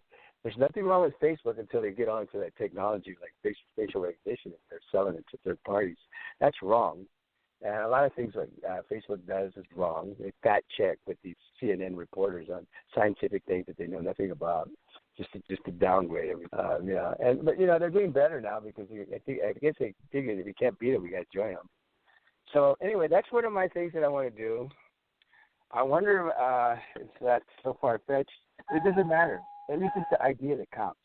So that's what I want to do, is I want to start a meetup groups, volunteer, where we all get together, and I buy the garbage bags, 30-gallon contractor bags, and then everybody get together and get some gloves, disposable gloves, and then just pick up garbage, and put them in the bags and make everything look really clean and nice again. I think that would be a really great effort consciousness, for beauty, for awakening, and all that. So, anyway, that's my idea. I don't know if you agree with that or what you think of it, but that's what I was thinking. I don't want to take the whole show and talk. And I see that you come and go. I know you're busy, TJ, but I hope you enjoyed my conversation. Yeah, I can hear you. But I'm just let me go on a train of thought, which is really good because that's what I have to do. Is I have trains of thought, and then I just like to follow it through, and not without interruptions, unless I'm into the question and answer phase where you have any questions. But I really enjoy the train of thought, the stream of consciousness, where I could just talk it all out what I was thinking, and then get it off my chest. And so I hope it was okay. Can you hear me? Because yeah. I wonder, it may be the cell phone I'm using, because I hear you and then I'm answering you, but it's like you're still talking and you don't hear me. So it's probably. No, I don't hear you. I don't hear you. Oh, that's interesting. And then Well, I think go on. I've got two phones, but I've had some kind of reception problem on my cell phones, but not my home. I don't know. Well, what state do you want? I can help with that. Oh, good. All right. Well, right now. I can help with that. Yeah. So anyway, tell me what you want to say, because like I said, I'm done talking now. It's your turn. If you have any questions or you want to talk to me about anything, it's your turn to talk, TJ. I'm done. I'm pretty much, after I gave that last platform, I wanted to pick up the bringing garbage around all the, make America beautiful again. That was really my dream. And I thought I'd share that. Thank you. That's good with the trees and the anything you can do, and like you said, if you're an organizer and you can take action and together with people, especially in the towns. But for the last 30 minutes, we can talk about where we're going in the future a little bit. Okay. Yeah. What I do as far as looking to the future is because I'm Native American, I go into what I call vision quest. And now that they legalized psilocybin, magic mushrooms in Colorado, I want to go every year to Colorado to go on a vision quest. Check into a bed and breakfast inn that I know over in Walsenburg, and do my research in my to delve into this Tri-Valley, which is Lobita, Crestone, and Walsenburg, and it's the area where the cattle mutilations all take place. And there's an Indian reservation there, a huge Indian reservation, and the gods came to me in the form of sun rays and said, "This is your birthright, John. You should come here and start a big organization or whatever you want to do. Green Sky festivals, whatever you want to do. Come here and do it. You should do it. It's your birthright to do it." So that's what I want to do: is go on my vision quest and look into the future, because the sad thing about it is that every time I go on a vision quest, every year or two, I take a pound of mushrooms, psilocybin, which is my religious beliefs to do that. And I go to sleep eating them, I wake up eating them, and I eat them all day. That's all I eat for like 2 weeks. And I go really into an altered state. And for 2 weeks, I'm in a rustic cabin over in Mendocino family camp, way in the back, where nobody knows that I'm there. When I go along, I disappear in the back. Beautiful. It's like Sleepy Hollow, and then across it you got to hike around and you go around and there's the ocean and the beach, Casper Beach and Fort Bragg and all that. Oh, it's beautiful. And I go into another Rip Van Winkle state of mind, and into an altered state as an Indian, and I see the future. And what I see in the future, and it's possible tsunamis that change the continent. That the water will come up to Highway 5, and then all half of California is going to go underwater. And I see all this stuff, that happens. And I try to understand why, and I don't get it. In other words, it doesn't make sense to me why I'm seeing it over and over and over again. Under all my vision quests, when I take magic mushrooms, I see the same thing happening over and over and over again. So it amazes me that that's my vision quest, is to see tsunamis and all these different things that change the continents of the earth and stuff, and then how things are going to change, and stuff that I see from the future. So that's kind of like, I don't know if it's prophecy or if it's a futuristic thing of Armageddon or the end times or what's going on, But I see, and I've had a psychic in 2012 write me a psychic letter, that in 2017, everything that happened in my book, what happened on my way to Sedona, happened in advance. And she coded the dates. And so I started realizing it. When I bring that letter out, I'm going to put it in the book. I'm going to find it again because it's in my records. And it was a really strange and interesting letter that talked about everything, including Trump. 5 states I was going to be in, and listed all the 5 states and everything that was going to happen, how it's going to happen. Very psychic, and she was very prophetic with that letter that she wrote in 2012. You know. So anyway, that's what I can say about the future. Is I see things that are not going to be too good. You know, it's good now, and we hope we keep it good, it stays good. But there's going to be things where we're going to be challenged. And and we're gonna have to meet the challenge and live up to the challenge, or we get subjugated again and get trapped some more. Anyway, I hope you're there, and that's about what I like to contribute about the future. Is what I just shared with the psilocybin magic mushrooms vision quest that I go on as an Indian, and I don't know. I want to hear what you had to say about that, TJ. That's fine. Let me turn that phone off. Let's see, mute. Wow, you're going into echo. That's interesting. Oh, that was because I had the other phone on. Yeah, No, I like that sound. It's just like when I look into mirrors and I set up the mirrors so I can see infinity. I love that look of mirrors.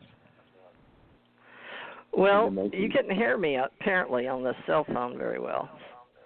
No. I hear you now though. That's why it's your turn. Okay, well let me hang that phone up. This one has a buzz in it. I think it's the machine. Hopefully it won't come across if you can't hear the buzz. Maybe it's just in my. You don't hear a buzz, do you, when I'm talking? No. It's really clear. Actually, right now is the clearest. Okay, good. All night. All right. Well, good. All right. Well, then that's the problem. Using cell phones on this studio, which is out of New York, transferring it over to somewhere in Oregon, I think, before you get it.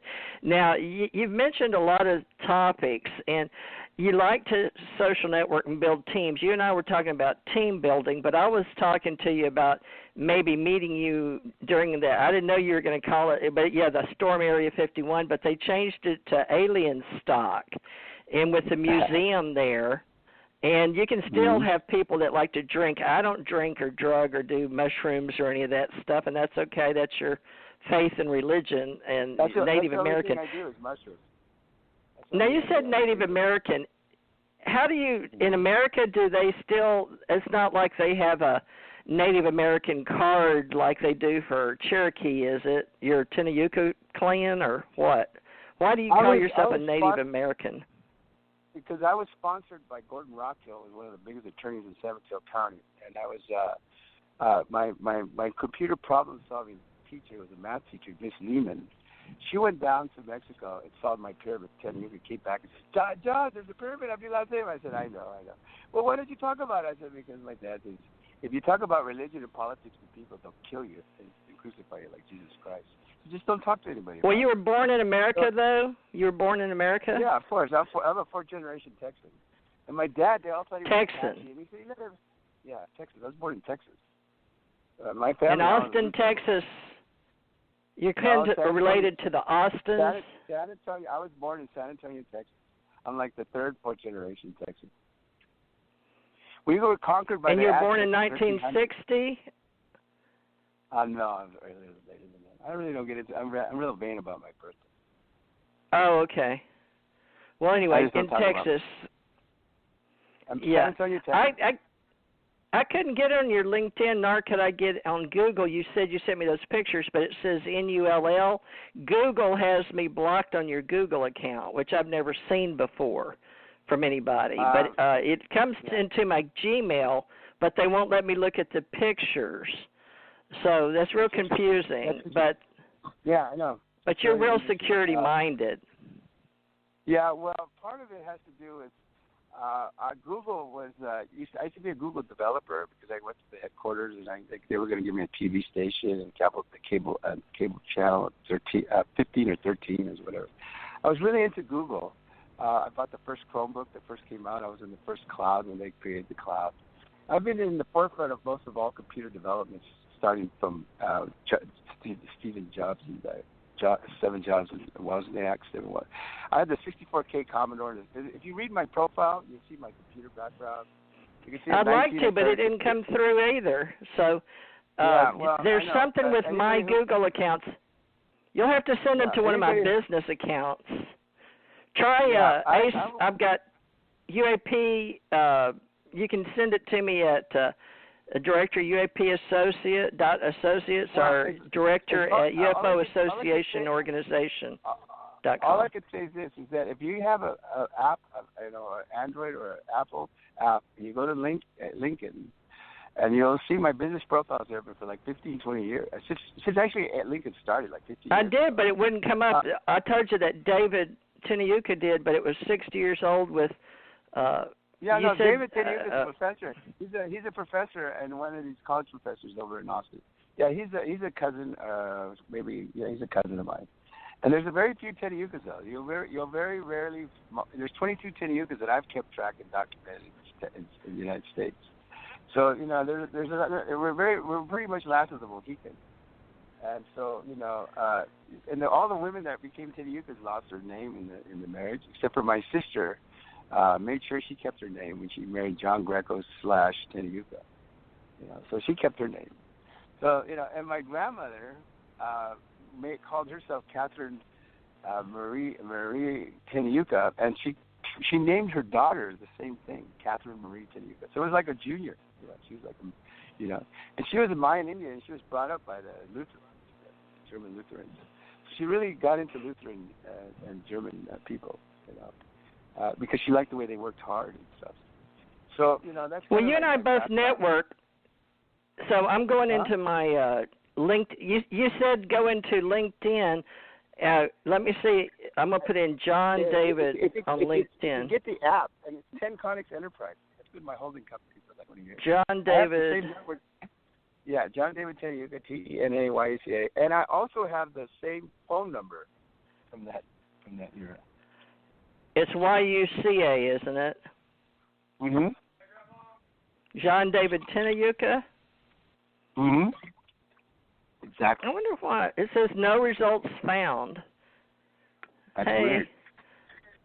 Okay. Let me look up my business phone and see where it's got a Corey Good picture here. It says Director, Executive Producer, and Content Creator for Film, Streaming, and Comic Book. Corey Good, David Wilcock. Yeah. With Jenny McCarthy on the Jenny McCarthy show, Sirius. She's a pretty girl, stars. So let's see who. Ronnie Dawson in our ACO group. Friday nights he usually does tonight, but Ronnie is a truck driver in our ACO club. I was supposed to invite him tonight and I forgot. UFO researcher. Cool. UFO researcher. But why is it? Why is it your name won't come up in my LinkedIn? Because you and I do. Oh, I've got John David Tenayuca. All right, what's the name of your company? Maybe it'll come up under your company. TENCONX, Tenayuca Enterprises. That's my holding company. Okay, let me try that. TENCONX,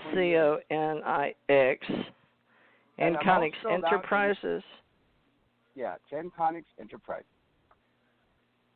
And I'm also out there. I mean, everybody that gets to know me knows me from Lincoln. And I send everybody over there to look up my profile so that you know who I am. Well, it's nice that you're being, at least you say you're being social, but I'm a I can't see you. I'm a social media expert. I've been doing World Wide Web since they started. I was in AOL. In the chat groups when I was married, I was bored, so then I used to go to chat groups. Did you block everything? Let's see. Maybe it's like Facebook.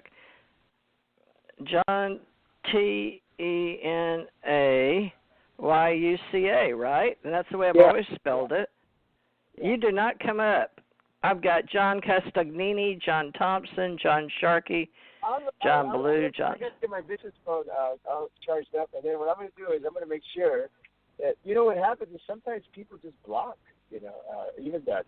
Twitter does that too. I was in Twitter. What Twitter did was they suspended my account because I was being too right wing and stuff, and so they didn't like me doing that, so they blocked me, and then I had to apologize and said I wouldn't do that anymore, and then they let me back on. Well, a lot of people go too far left, too far right, and they start bullying, and they don't know which side they're on, nor do they care, because the Internet's not supposed to be about really politics or religion or, we have all that stuff in America anyway that we say we don't discriminate. So it's about discrimination, and the bullying has gotten to be a little out of control because it's a political year in USA. I don't think it was bullying so much. I think it was just what I was saying about the Second Amendment and how I thought that Obama was trying to use gun control as a way of trying to turn us into Venezuela, and then Sanders was trying to set us into socialism, and I just thought, look at what happened to Venezuela. I had a friend that was out here from Venezuela, and he was wanting to create. He was well off, a wealthy person. He came to America to start an app, and a really nice app with Apple and Google and Android. And so what happened was he came here, and then that's when the socialism took over. And then he lost all his property and his wealth. And he went home to a poor country and socialist. He was a wealthy guy. He went home poor, and he was really depressed. And he's never been the same, And he had the money to come out here. And I met him as a friend. He was from Argentina. And so when I saw that example firsthand, how the socialist system ruined Venezuela, which used to be like, Venezuela is like one of the, it's like the European country it's like a European country. I said to myself, if America does that, then we're doomed. If Bernie Sanders wins the presidency, we're doomed. And so, and I don't like to talk politics, but I do stand up for America, and I am Native American, and I do believe I believe in right-wing politics. I don't believe in left-wing politics, but I am liberal-minded and open-minded and stuff. It's like when people meet me and they try to figure out what type of person I am, I'm very old-fashioned and conservative, and that's just the way I am. I don't get into any, it's like I don't believe in channeling anything or anybody because I think that's self demonic possession. So I don't believe in channeling. Okay, I just have certain. So how do you explain dimensions? Do you just tell people that it's just your other? Because you stay conscious, you don't like to do the channel part, and I don't either. But I do know that there's many parts of us. Giving up my soul and letting somebody else possess it. I don't believe it. I don't think there's anything good about that. I don't think there's anything good about that. And I don't meditate either. I don't meditate because I'm either on or off. I'm either awake or I'm totally sleepy like hibernation like a bear. I don't get into that, clear my mind and zero out everything, and I just don't do that. I'm either on or off. You don't deal with the monkey brain? Well, a lot of the faiths teach to calm your monkey brain like the Buddhists and the monks, because your mind wants to talk all the time. So it depends on the voices you're listening to. So some people in defense of the channelers, because I was taught it years and years ago, but even when people were doing it, there's something about it that my inner soul spirit didn't trust. I mean, I learned it. I teach it. I've got it in a book. But, I mean, I can teach it. I understand it. And I was all during that time when people were doing it. But personally, I didn't think I was doing it because I remembered things. But people said when I was doing some readings for, like, television that came over to Hawaii from India, they said I was channeling my higher self. But that could be you just talking. Instead of, like, everyday language, you just go to a higher part of your mind, where you're thinking at a higher, I'm sure you do it, right? You've heard yourself. Yeah, I know exactly. But it's not channeling. But that's the difference. You have to know the fine line between what is channeling and what is God within you. My dad says that God is within you. God is within you. If you're going to go out and look for God, you're chasing after the figment of your imagination. That's how he used to teach me and tell me. So, I had to take him for a fact that what he was saying was true when I was a little kid. And I realized that what he was saying was true because a couple of proteges that I had, I said, your spirit is divine. And once you get in touch with your divineness, that's when you start having God thoughts and you start thinking like God. But you know what? If you don't, then you just stay, like you say, earth monkey state. You're going to be an earth monkey for the real. You know what I mean? Monkey state, like monkey brain. I heard that on the monks. I like them. I like different people and how they talk. Yeah, I do too. I mean, I'm non-judgmental. I don't believe in judging anybody or anything. If you're gay, you're gay. It doesn't matter to me. But I have my scruples and my integrity, and I have where I draw the line of who I am, and I don't expect anybody to invade or cross. That's why I think that's what I believe.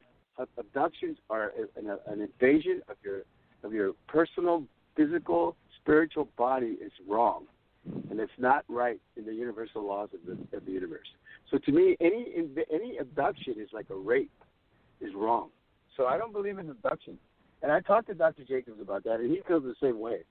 Is that what they're doing in this hybridization program is completely, in my book, illegal and against the law, spiritual laws of this universe. So there are some things where I'm just going to point it out, point blank. It's wrong, and then I'm going to say other things when it's right. And when I think I'm right, that's when I feel like I got God in the universe on my side. But when I'm wrong, I will get on my hands and knees and beg for forgiveness because I'm wrong, and I have no power, and I'm powerless and useless and worthless.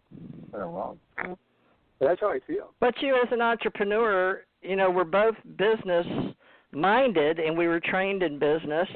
But it's a spiritual type of business, wouldn't you say? That we choose to do love, light, heart, but we're not New Agers. So how do you explain that? So, is it our faith because you have a... I'll tell you what business is. To me, since I've had some great mentors, to me, business out of all my studies, and I studied business in college, college education, is business is nothing to me. Business is nothing more than 50% psychology and 50% finance. And if you get that figured all out, you know how to crunch numbers, and psychological, personalities and how to influence and win people over like Napoleon Hill book. I think you'll have an easy time. But if you have all these dysfunctional, bipolar, whatever you call, depressed, suicidal, maniacal, homicidal, psychotic behavior in your head, and you're schizophrenic, well, then you're not going to be very stable and having doing a stable business with anybody. And everybody knows who's going to want to trust a psychotic lunatic if they're going to kill you and threatening your life. You know what I'm saying? Well, that's supposed to help yoga meditation for 30 minutes is used a lot in business minds, especially in New York, just to sit and, follow your breath. The basic stuff, but not long dharma, karma stuff. But I guess it's to each his own if it works. How some people say if it resonates with you. That's right. If it resonates with you. That means if your spirit aligns with it and it's all balanced out, you vibrate with it, and everything's good, you feel good about it, and there's nothing wrong with it. But like when I was 16 years old, I went to this bookstore called East West Bookstore, and it was about the Eastern philosophy and the Western, all these kind of New Age stuff. And I met all these ladies, and I was like 16 years old. I used to hang out and read all these psychic books, and all these ladies in there, they were married ladies from Palo Alto. They invited me to their house, and they were talking meditation stuff. And I said, well, I think I'd like to know how to meditate because I really did. My dad told me meditation sounds good. So when they started meditating with me, they said, yeah, you're going to get into this state. Da, da, da. Well, what happened for me is I just went completely to sleep and started snoring like a bear.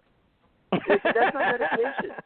That's not meditation, Mike. They were getting all kind of perturbed with me.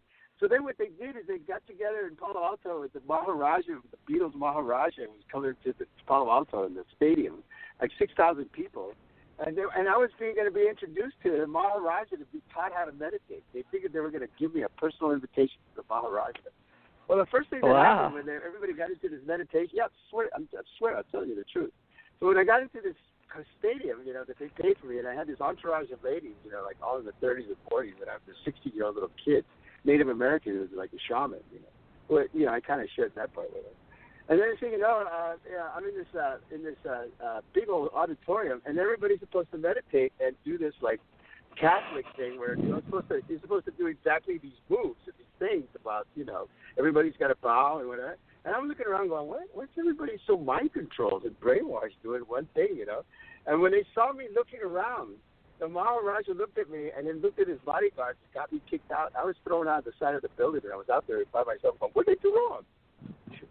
And I never got to meet the Maharaja personally. So, that's kind of my experiences, It's either good, bad, or ugly. And I roll with it. And I don't think anything wrong with it. I didn't say anything bad, but I'm just saying that's what happens for me. Well, what do you think about social networking? I've got these people that always want me to join stuff. I have no clue. They put me in them, and I'm all over the place in social media, and half of the stuff I didn't even put myself in. But I've got this guy that says alien UFO sightings join, and then he sends me stuff on LinkedIn to join his website, and then I'm like, he says, I'd love you to join me in Alien UFO Sightings, a community where we can meet, message, share ideas, and go deeper with our peers on the topics. When you join, you'll be able to contribute your own stories and experiences. I take a minute, look forward to connecting with you, and then gives me all the information to go. And then I said, absolutely, what's your email? Thanks for endorsing me for journalism, because he did all this for me on LinkedIn. He says, I added you on my social media endorsement. I was like, well,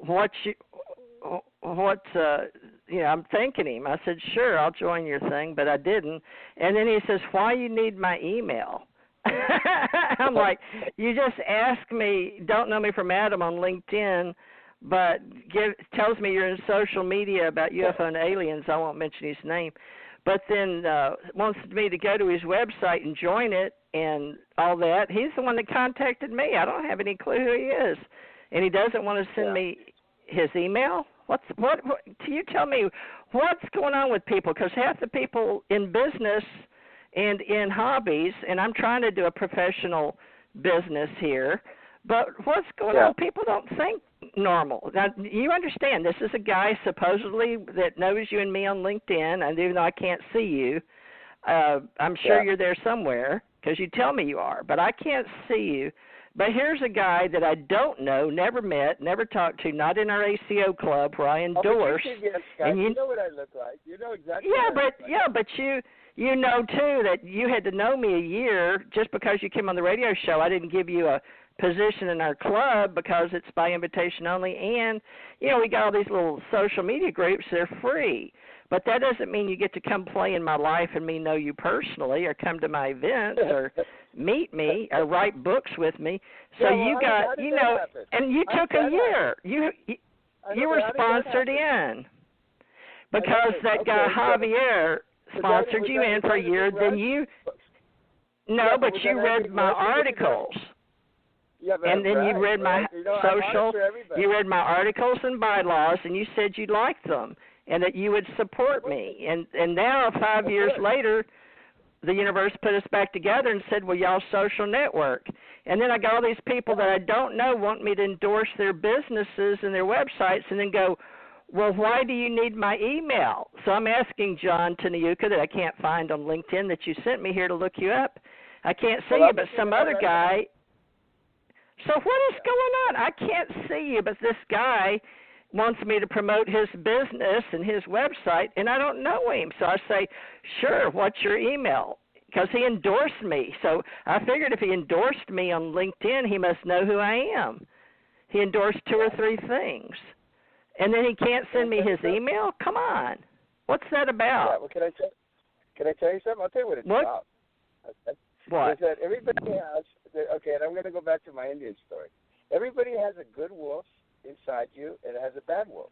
The bad wolf really hates you and can't stand you and wants to hurt you and, see you suffer and in pain and maybe even commit suicide. But the good wolf loves you, cares about you, and really wants to help you with the light, love, and truth of God, let's say. So the bad wolf wants to take you down in the theory of chaos, but the good wolf wants to take you to the theory of creation. So what happens is you have 2 wolves inside you that you have to determine who are you going to feed, the good wolf or the bad wolf. So whichever wolf you feed is going to dominate your spirit after you feed it. And that's the one that That's rules. the same story my daughter, the one that died, she's even put on our refrigerator. Do you want to feed the good wolf or the bad wolf today? It's so funny. But a lot of those stories in folk life, it's our traditions. But she was very much Native American and looked at right, and part of it in our DNA somewhere came back through. I take it one step higher. It's about who dominates your spirit, okay? Who dominates the spirit, not the soul, not the personality, not your feelings, your spirit. And when I talk about the spirit in the Native American sense, I'm talking about the life force energy of your being that was either created male or female back in the point of creation. When you were created, and I believe everybody was created in the source of all creation. There was somebody had to, we all came together like, in the Big Bang Theory, and that we were created in the male or female spirit, okay? And I think, and I believe this, and I really believe this is what, I've been told, and not in the physical realm, but in the spiritual realm, that we all are either female or male spirits, and that the ones that try to come back and then they've been trapped into the vicious cycle of reincarnation, this is what I believe, is that they're a male spirit stuck in a woman's body, and they're confused, and they don't know what happened. So in other words, the alignment of what was supposed to be right and wrong got confused. So now they don't know if they're LBGT or they're gay or they're what or this or that, and then the boys are dressing like the girls or vice versa and all that. So I believe what happens that causes that confusion is our spirit, which is born either male or female, gets put in the wrong body of the wrong sex, and then that's where all the confusion comes from. That's what I think. Well, that's one of the philosophies. I've heard it before. But I don't know why people want me to promote them in business and social network with me, but then they turn around and endorse me and say, oh, you're a great person, blah, blah, blah. And then I say, okay, great, what's your email since you want me to join all your stuff? And I guess they're scared they're going to get an email, like a spam. Well, I don't know. That doesn't make sense. Well, I noticed it's because I'm old-fashioned. I like to know how to, if you're going to get in touch with me on a website, social media has got people so confused. They all think because that's all data mining for all the multi-billionaires that are going to be using it around the world for face recognition on our avatars, which really they already own all of us in the cyberspace community, but that's another show. We've reached the end, John, and you're really good for information and sharing, and I know that your heart's in the right place, and I know that you're a good professional, and you're also, helping me with the hobby people, but maybe in the future, if you'll think about it, help me decide. Like I just said, I can't see you on LinkedIn, but help me on some of this social media because everybody does it free anyway, and everybody's doing their own YouTube and putting in the content that's owned by GoDaddy and Google and Amazon and YouTube. Well, also the dark web underneath all the software. But anyway, folks, we'll come back and do the future. Yeah. Well, we can talk about stuff and not be too negative, but just to know about it. You can be aware and have wisdom. And a lot of these topics, they're not really dark, but let's stay connected somehow and help each other. And maybe we can do some live video once. We're the old guys, but if you're comfortable being video too, right? I'm not. Yeah. I've got stuff out there for books and people. But help me with these people because discernment. You and I have at least. TJ, because TJ, you've been really good to me when I needed a friend. So you know what? You were there when I needed a friend, and I always forget that. You make me laugh. And then we have our moments. But you know what? You've always been there. And then I think we resolved a lot of issues now. And I think you, like you said, you're old-fashioned. Well, I am too. I'm really old-fashioned myself. And so when people dishonor and disrespect me. When they meet me and they don't honor and respect me, then I think that's not going to work.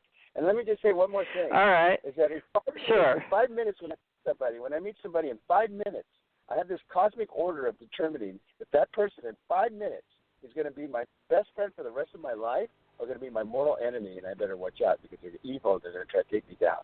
I am 5 minutes I can determine that.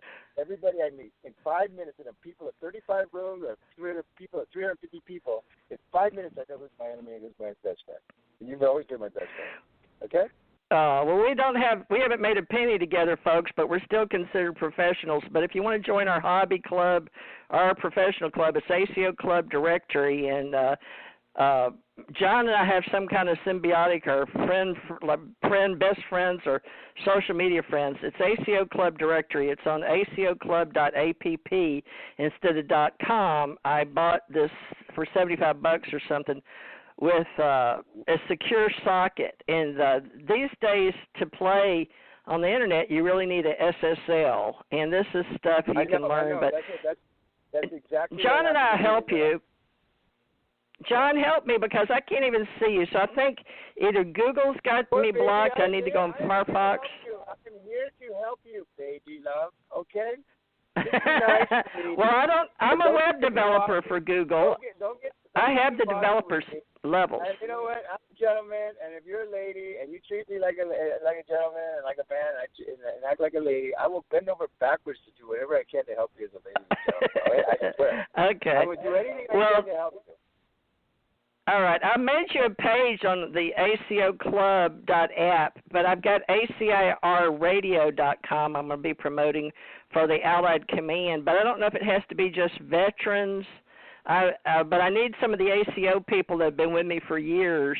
I've told them to go to Patreon, and they'll get one vote for $1 a month if they want to help me build who is going to be professional versus hobby, because these people they're endorsing me, or they're saying they're my friends because they know me in social media or on Facebook or LinkedIn or Pinterest, but I don't know who they are. And then, so I'm going to set up a directory, and let's know who these people are. Let's know what their skills and talents, and at least you and I have worked together in broadcasting or internet for how many years, and on this radio show.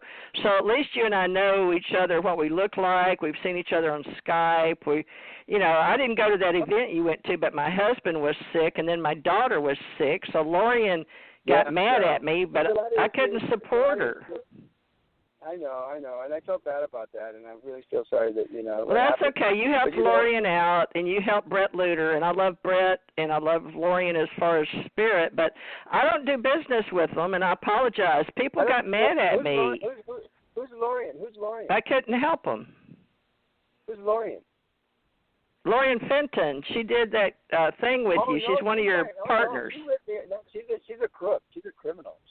That Lorian Fenton. I didn't help her. Oh, let's don't say that. Well, that's true. Okay, That's the truth. I have to say the truth. She is not my friend. She is my enemy, and I have nothing to do with her. Lori Fenton is on my shit list for life, so don't ever mention her as my friend. That's an insult. Okay, well, she's not in my club. Okay, so well, she's not in mine either. She never will be. Okay. She All right. Well, those are. I have nothing to do with her. So this keep wow. her out of my sight. You and Bob Brown. Bob Brown says the person that Bob Brown's also he's been in the business for years and years with us. So, but you guys, I don't know what happened or what she did, but apparently in business you guys are really down on her. But she never paid me back, and she did the same thing to Brett Luter, and I went to court for help to beat her. And you know what? She's a crook and a thief, and I have nothing to do with her. Don't ever mention her that I want to help her as a friend, because then you're mistaken. Okay, well she doesn't have anything to do with me. She came on my radio show years ago before she was anybody or even had anything going, and I asked Janet to bring her on because she was going to do an event. Well, so she brought her on my show. She's a nobody, and I want nothing to do with her. As long as you understand those principles and rules that I live by, then we'll have no problems. But if I have to talk to her, if I ever see her again, she's going to get a piece of my mind the same way she got it last time. No, she works with Tina. She works with Tina Marie Quit in Las Vegas. Laughlin, Las Vegas. People that I want nothing to do with, and I'll be best friends with anybody who's good to me and honor respects me. But somebody who rips me out like a thief, like she did, Lori Fenton, I want nothing to do with her as long as I live on this earth. No, Lorian came on my show before she ever went on Revolution. She was real scared. It's all in history here. I never erased it. So people, if y'all want to hear different people in events, go back to 2012, all our archives. People like that, like Javier. Now that person is doomed. I mean, you know what? I've never want anything to do with him, and he was my friend for 40 years, and he fleshed out a friendship made out of gold. down the toilet for money. Yeah, you got money and business involved in those events is what happened, right? You and him got an event. Yeah, but you know what? Y'all were fine until you started making money together. Well, no, we didn't make right? money. I got ripped off and swindled. No, I got swindled because everybody said, well, why do you have so many problems, John? I said, because I try to trust people. And when they try to screw me, that's the worst thing they could do because I don't let it go. I'll do everything in my power to get back at them because I'm not. Well, you're clear, right? You don't have a record, right? We don't. No, I don't smoke, drink, or drug, and I don't have a record. I don't have a record for that reason. I keep it that way because I don't want to hang around people. Yeah, me too. But let me just say that all I can say is that I do not want to ever have to put up with people that are negative. Let me just put it this way: the secret to my success of happiness and my philosophy of why I'm always positive is because I don't associate with negative, toxic, destructive people. I disassociate from them and I turn my back and I walk. And I feel that if I turn back to look at them, I'll turn into a pillar of salt. So it's my fault to ever look back at people that are not on my side, that are going to out to hurt me. Why would I associate with people like that? And those are the ones I want to stay away from. Well, you tried. Loud and clear. But I tried. You tried with them, and that was events. Those were in California, but we're not going to do an event in their territory, I don't think. So if we do an event, it'll be here, Florida. I've also had my experience in Sedona. Everybody tried to be, the light of truth and the light of day and the love and all this, and they turned out to be just stab you in the back. Yeah, there's the good and the bad and the ugly. And the good are the ones that I want to keep friends with and associate with, like you're good. But the bad and the ugly, I want nothing to do with. I walk away and never come back. We've had differences of opinion, and somehow we got back together. But we didn't go to try to kill each other, or hurt each other, or screw each other, or steal from each other. We just had let's don't do the Sue thing.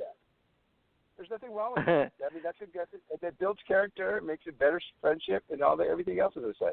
But when you have a friend like Javi, who was my friend for 40 years, I knew his family, he knew my family, he moved in with my dad for 5 years like a freeloader. And they became like father and son because they were so much like each other, which I thought was great because it made my dad happy. But then he turned around and he flushed a friendship made out of gold down the toilet after 40 years. That's very disappointing. Wow. And very upsetting. And that's why Javi is on my shit list, also like Lori Fett is, for life. And I don't ever want to talk about them or have anything association with them. So when you mentioned... They don't stay in contact with me. Isn't that odd? I want to make it loud and I mean, clear. how can they come on and forget about me? I want nothing they just to do with did. All right. Well, you stayed in contact. You've always been nice professionally. You always said, TJ, I always keep up with you. I watch what you do. You're persistent. You're consistent. Exactly. So you've always uplifted me. Yeah. Sure. And because you've never been, across me or double-cross me or tried to hurt me or screw me or said something bad. I have these agreements sometimes when I get into business confidential agreements. And the part of the agreement is you're not supposed to say anything bad or lie about me behind my back and always toot my horn. Well, that's just business. Yeah, but that's just business, isn't it? Good business policy. If you're going to be affiliate or reseller, associate. No, but it's good business. It's good business that you make colleagues. A point of making that as a declaration that I'm here trying to help you, say good things about you. Do the same for me. And if you don't do that, then you're double-crossing me and you become an enemy. And that's it. And that's what I like in this conversation. Well, public relations is, but if we're friends, that's why I'm careful of who I put in my business. I have to know them, friends, and even with you, I knew you for a year before we even talked about you doing the ACO and being a director in California, but you helped me and Barbara Jean Lindsay. Now, Lori and Fenton and Barbara Jean Lindsay still work together on Revolution Radio. I love Barbara Jean Lindsay. I think they're at the conference right now in California because now Bob's is 15th through the 22nd, and then Lori and Fenton has one, I think, the 25th. But I don't care. I still promote events. You know what? Do not bring Lori Fenton up in my company and my space. That's all I'm not asking you to do. I don't want to even hear that she exists anymore. That's how much I okay, well, we'll do that. We'll do that because she's not in my group. All I'm doing is saying, TJ, is you thrown her in my face, and I said, please, I don't even want to mention her because after what I've said about her, why would you want to bring her up again in my face? It's disrespectful. The events. Don't do it. I don't care. All right. Well, help me in the future decide. All right. Well, help me in the future on events at least. So I don't even want to talk about it because all I want to do is. Yeah, we're not going to do any business association. How's that? And that way it keeps it out of radio and business, all that, because all of us are in the same radio business. If they makes me happy, listen. If it makes me happy, I'm happy. But I'm not going to be, putting up with people that have burned me and saying nice things about them when they say the worst things about me behind my back that I've ever heard anybody talk about. Lori Fenton is not anybody that I want to know or hear about ever again. So if you want to be my friend even, just keep her out of the conversation and we're good, okay? Okay, we can do that. That's not a problem. I'm not going to even be friends because I can't. It's like a divorced woman. It's an ex. Name makes me mad. Okay, gotcha. All right. Well, I love you and what you're doing to help people, but your main thing is your social networking, friends that we can count on, endorse, be colleagues. When I tell you something about don't put her in the conversation, I mean it. And if you want to have this good relationship, respect it. But don't throw her in my face like it's something I've got to hear about or want to talk about, because all I'm going to do is get upset and talk about what she did to me, and then I'm going to be upset. So that's what I'm saying. No, those were just those are events that we've been involved in the past. I'm just saying that if you want to honor and respect me and not get upset or pushed out of shape, don't bring her name up again, please. I'm asking you out of respect. Yeah, are the J one either, right? Are the J one either? The J one, Javi or Javi? Yeah, neither one of them are in my club. I'm not endorsing them. I'm not promoting them. Do me a favor and don't bring them up, because when I do bring them up, all I'm going to talk about is what they did to me and how negative it was, okay? And I'm not going to be happy about it because I'm trying to erase them from my memory, from my life. Brett is I love Brett, okay? He has nothing to do. Brett's I went to court and help him win court against Lori Fenton, and I was so happy that I did that. But I'm just saying, Lori Fenton is taboo. Don't talk about her in my fucking presence, and I'll be really cool about it, because if you bring it I up understand. again, There's a lot of people dividing up in radio and UFO business. Because you're not respecting me and what I'm asking. Don't mention her anymore in front of to my face, okay? And I'll be happy. I understand. Okay, I'm fine. No problem.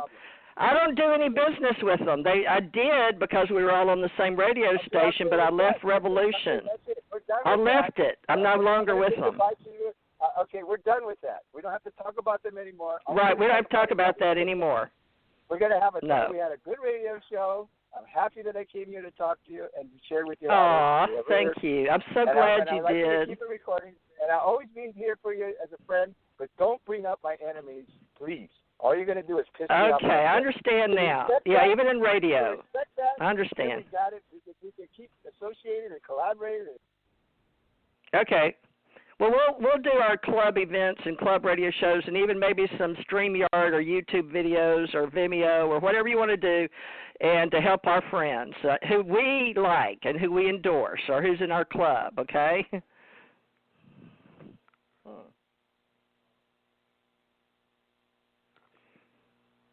Okay, I guess he left. All right, love and light, everybody. We're going to get out of here, and he said keep the recording. So this is here for our archives, and I guess this is how we're going to start 2020. And one of the reasons we've had a lot of people that in our hobbies or in our professions or business, especially in events, differences of opinion or even differences over how the money was spent in our association. So, that's what all that's about. And people, you just have to learn. So we're professionals, and, if you want to do hobbies and be in our social networks, we have all the free ones. They call it open source. That's being data mined and collected on you because you're putting it out there, like Pinterest, Twitter, Snapchat, Instagram, Facebook Live, YouTube, we said that, Vimeo, all the software development companies, and that's fine because we're all getting to know each other. But all we're saying is a lot of us will maybe look like we're friends, but we're not. Even though you may see us, not everybody has time to go delete the thousands of people that we did since the inception of Facebook. And the kids hardly will even get on Facebook anymore. There's all these new ones, Snapchat and Instagram, but new TikTok, and they mostly put up their own life and their photos and their gaming and live streaming their games and all that. So I'm here to help people. I have the radio club. I have a radio training club if you're interested. If you want to go to acoclub.app and join our club, and then you can get in touch with me if you just want to be a supporter or enthusiast or help us or get to know us on Patreon for patrons, patreon.com. And then it's got my name / Teresa J. Morris, TheresaJMorris. And we'll be happy to, if you'll go to that, it'll give you sort of an idea of different projects that I'm working on with various people in different groups and clubs. And I do my best to put them on projects, the ones and the teams that want to work together for marketing, advertising, and public relations, endorsements, signing up, and then we do levels, tier 1, 2, and 3, and then I've got different projects that not everybody wants to work on, okay? So we're working on various broadcasting, live streaming channels, people that have websites that they want to promote on their YouTube and their way they do it, and I've been helping people for years and years and years, and got started back in BMI, Broadcast Music Incorporated, in New York and Nashville, and paid my dues and paid all my musicians when I was writing music and helping people. We were doing television shows and different channels and music and live stream and history and Ace Folk Life, Smithsonian, and bluegrass music, country music, gospel music, in the ministry. So my Teresa J. Morris Ministries now is just love one another, and can't we just get along? I like that because I was watching all the fires over in Los Angeles when I gave up my 5-year contract, paying lots of thousands of dollars for business in California. And then I had for thousands for 3 to 5 years in Atlanta. And so I've been in business in Hawaii, California. Wait, was that California? Yeah, California. That was expensive. And let's see, Hawaii, California, Texas, and Georgia. So let's see, it was, in Kentucky. And I didn't own my own company in Illinois, but I had my business license as a private investigator through the Birmingham. Oh, yeah, when I was in Kentucky, we tried to help the state police and all them training law enforcement and stuff, and help set up back then first, they didn't have a private investigator license. But anyway, I'm really old, so now we just help people get started in broadcasting. And if you'd like to be involved, it's American Communications Online Broadcasting Company. And my headquarters is in my head in Gulf Breeze, Florida. And I'm using some websites to get the word out, so to speak. So if you want to help us, radio helps for public relations and just letting people know who you're working with. And we'll do what we can, and John and I, we work inside computers and developing and trusting each other, and for whatever reasons, our computers aren't talking to each other, but, you know, there are people that put that stuff inside the computers that you get to see on your cell phones, but most people don't care. They just want to use their phones and their memes, their apps, and they don't care what's being put in there, but it changes all the time, even in Wikipedia. All right, well, love and light, everybody, and if I'm supposed to know you, get in our ACO Association or UFO Association and get to know people in it. Find us on social media free, Facebook, and I guess if you ever find me and get in touch with me for a year, go read articles and bylaws on acoclub.app. All right, well, John, thank you so much. It was a great show, and look forward to networking with you and reaching out to other people if they want to, or they can reach out to us. And we have by invitation only, especially Friday nights. So love and light, everybody. And I've got a lot of people that said they're going to be on the show. I've just got to get back to them. It's a lot of work. And I never got John's pictures. I got his pyramid, but I didn't get his headshot. So just stay in touch, and I'll help everybody any way I can on Patreon or ACOclub.app. And this is TeresaJMorris.com signing off. Okay, so, gosh, you'd think I never did music before. Is anything coming through? All right. Well, I guess we won't have any music to get off. That's weird. Spend some time in human form. Good night.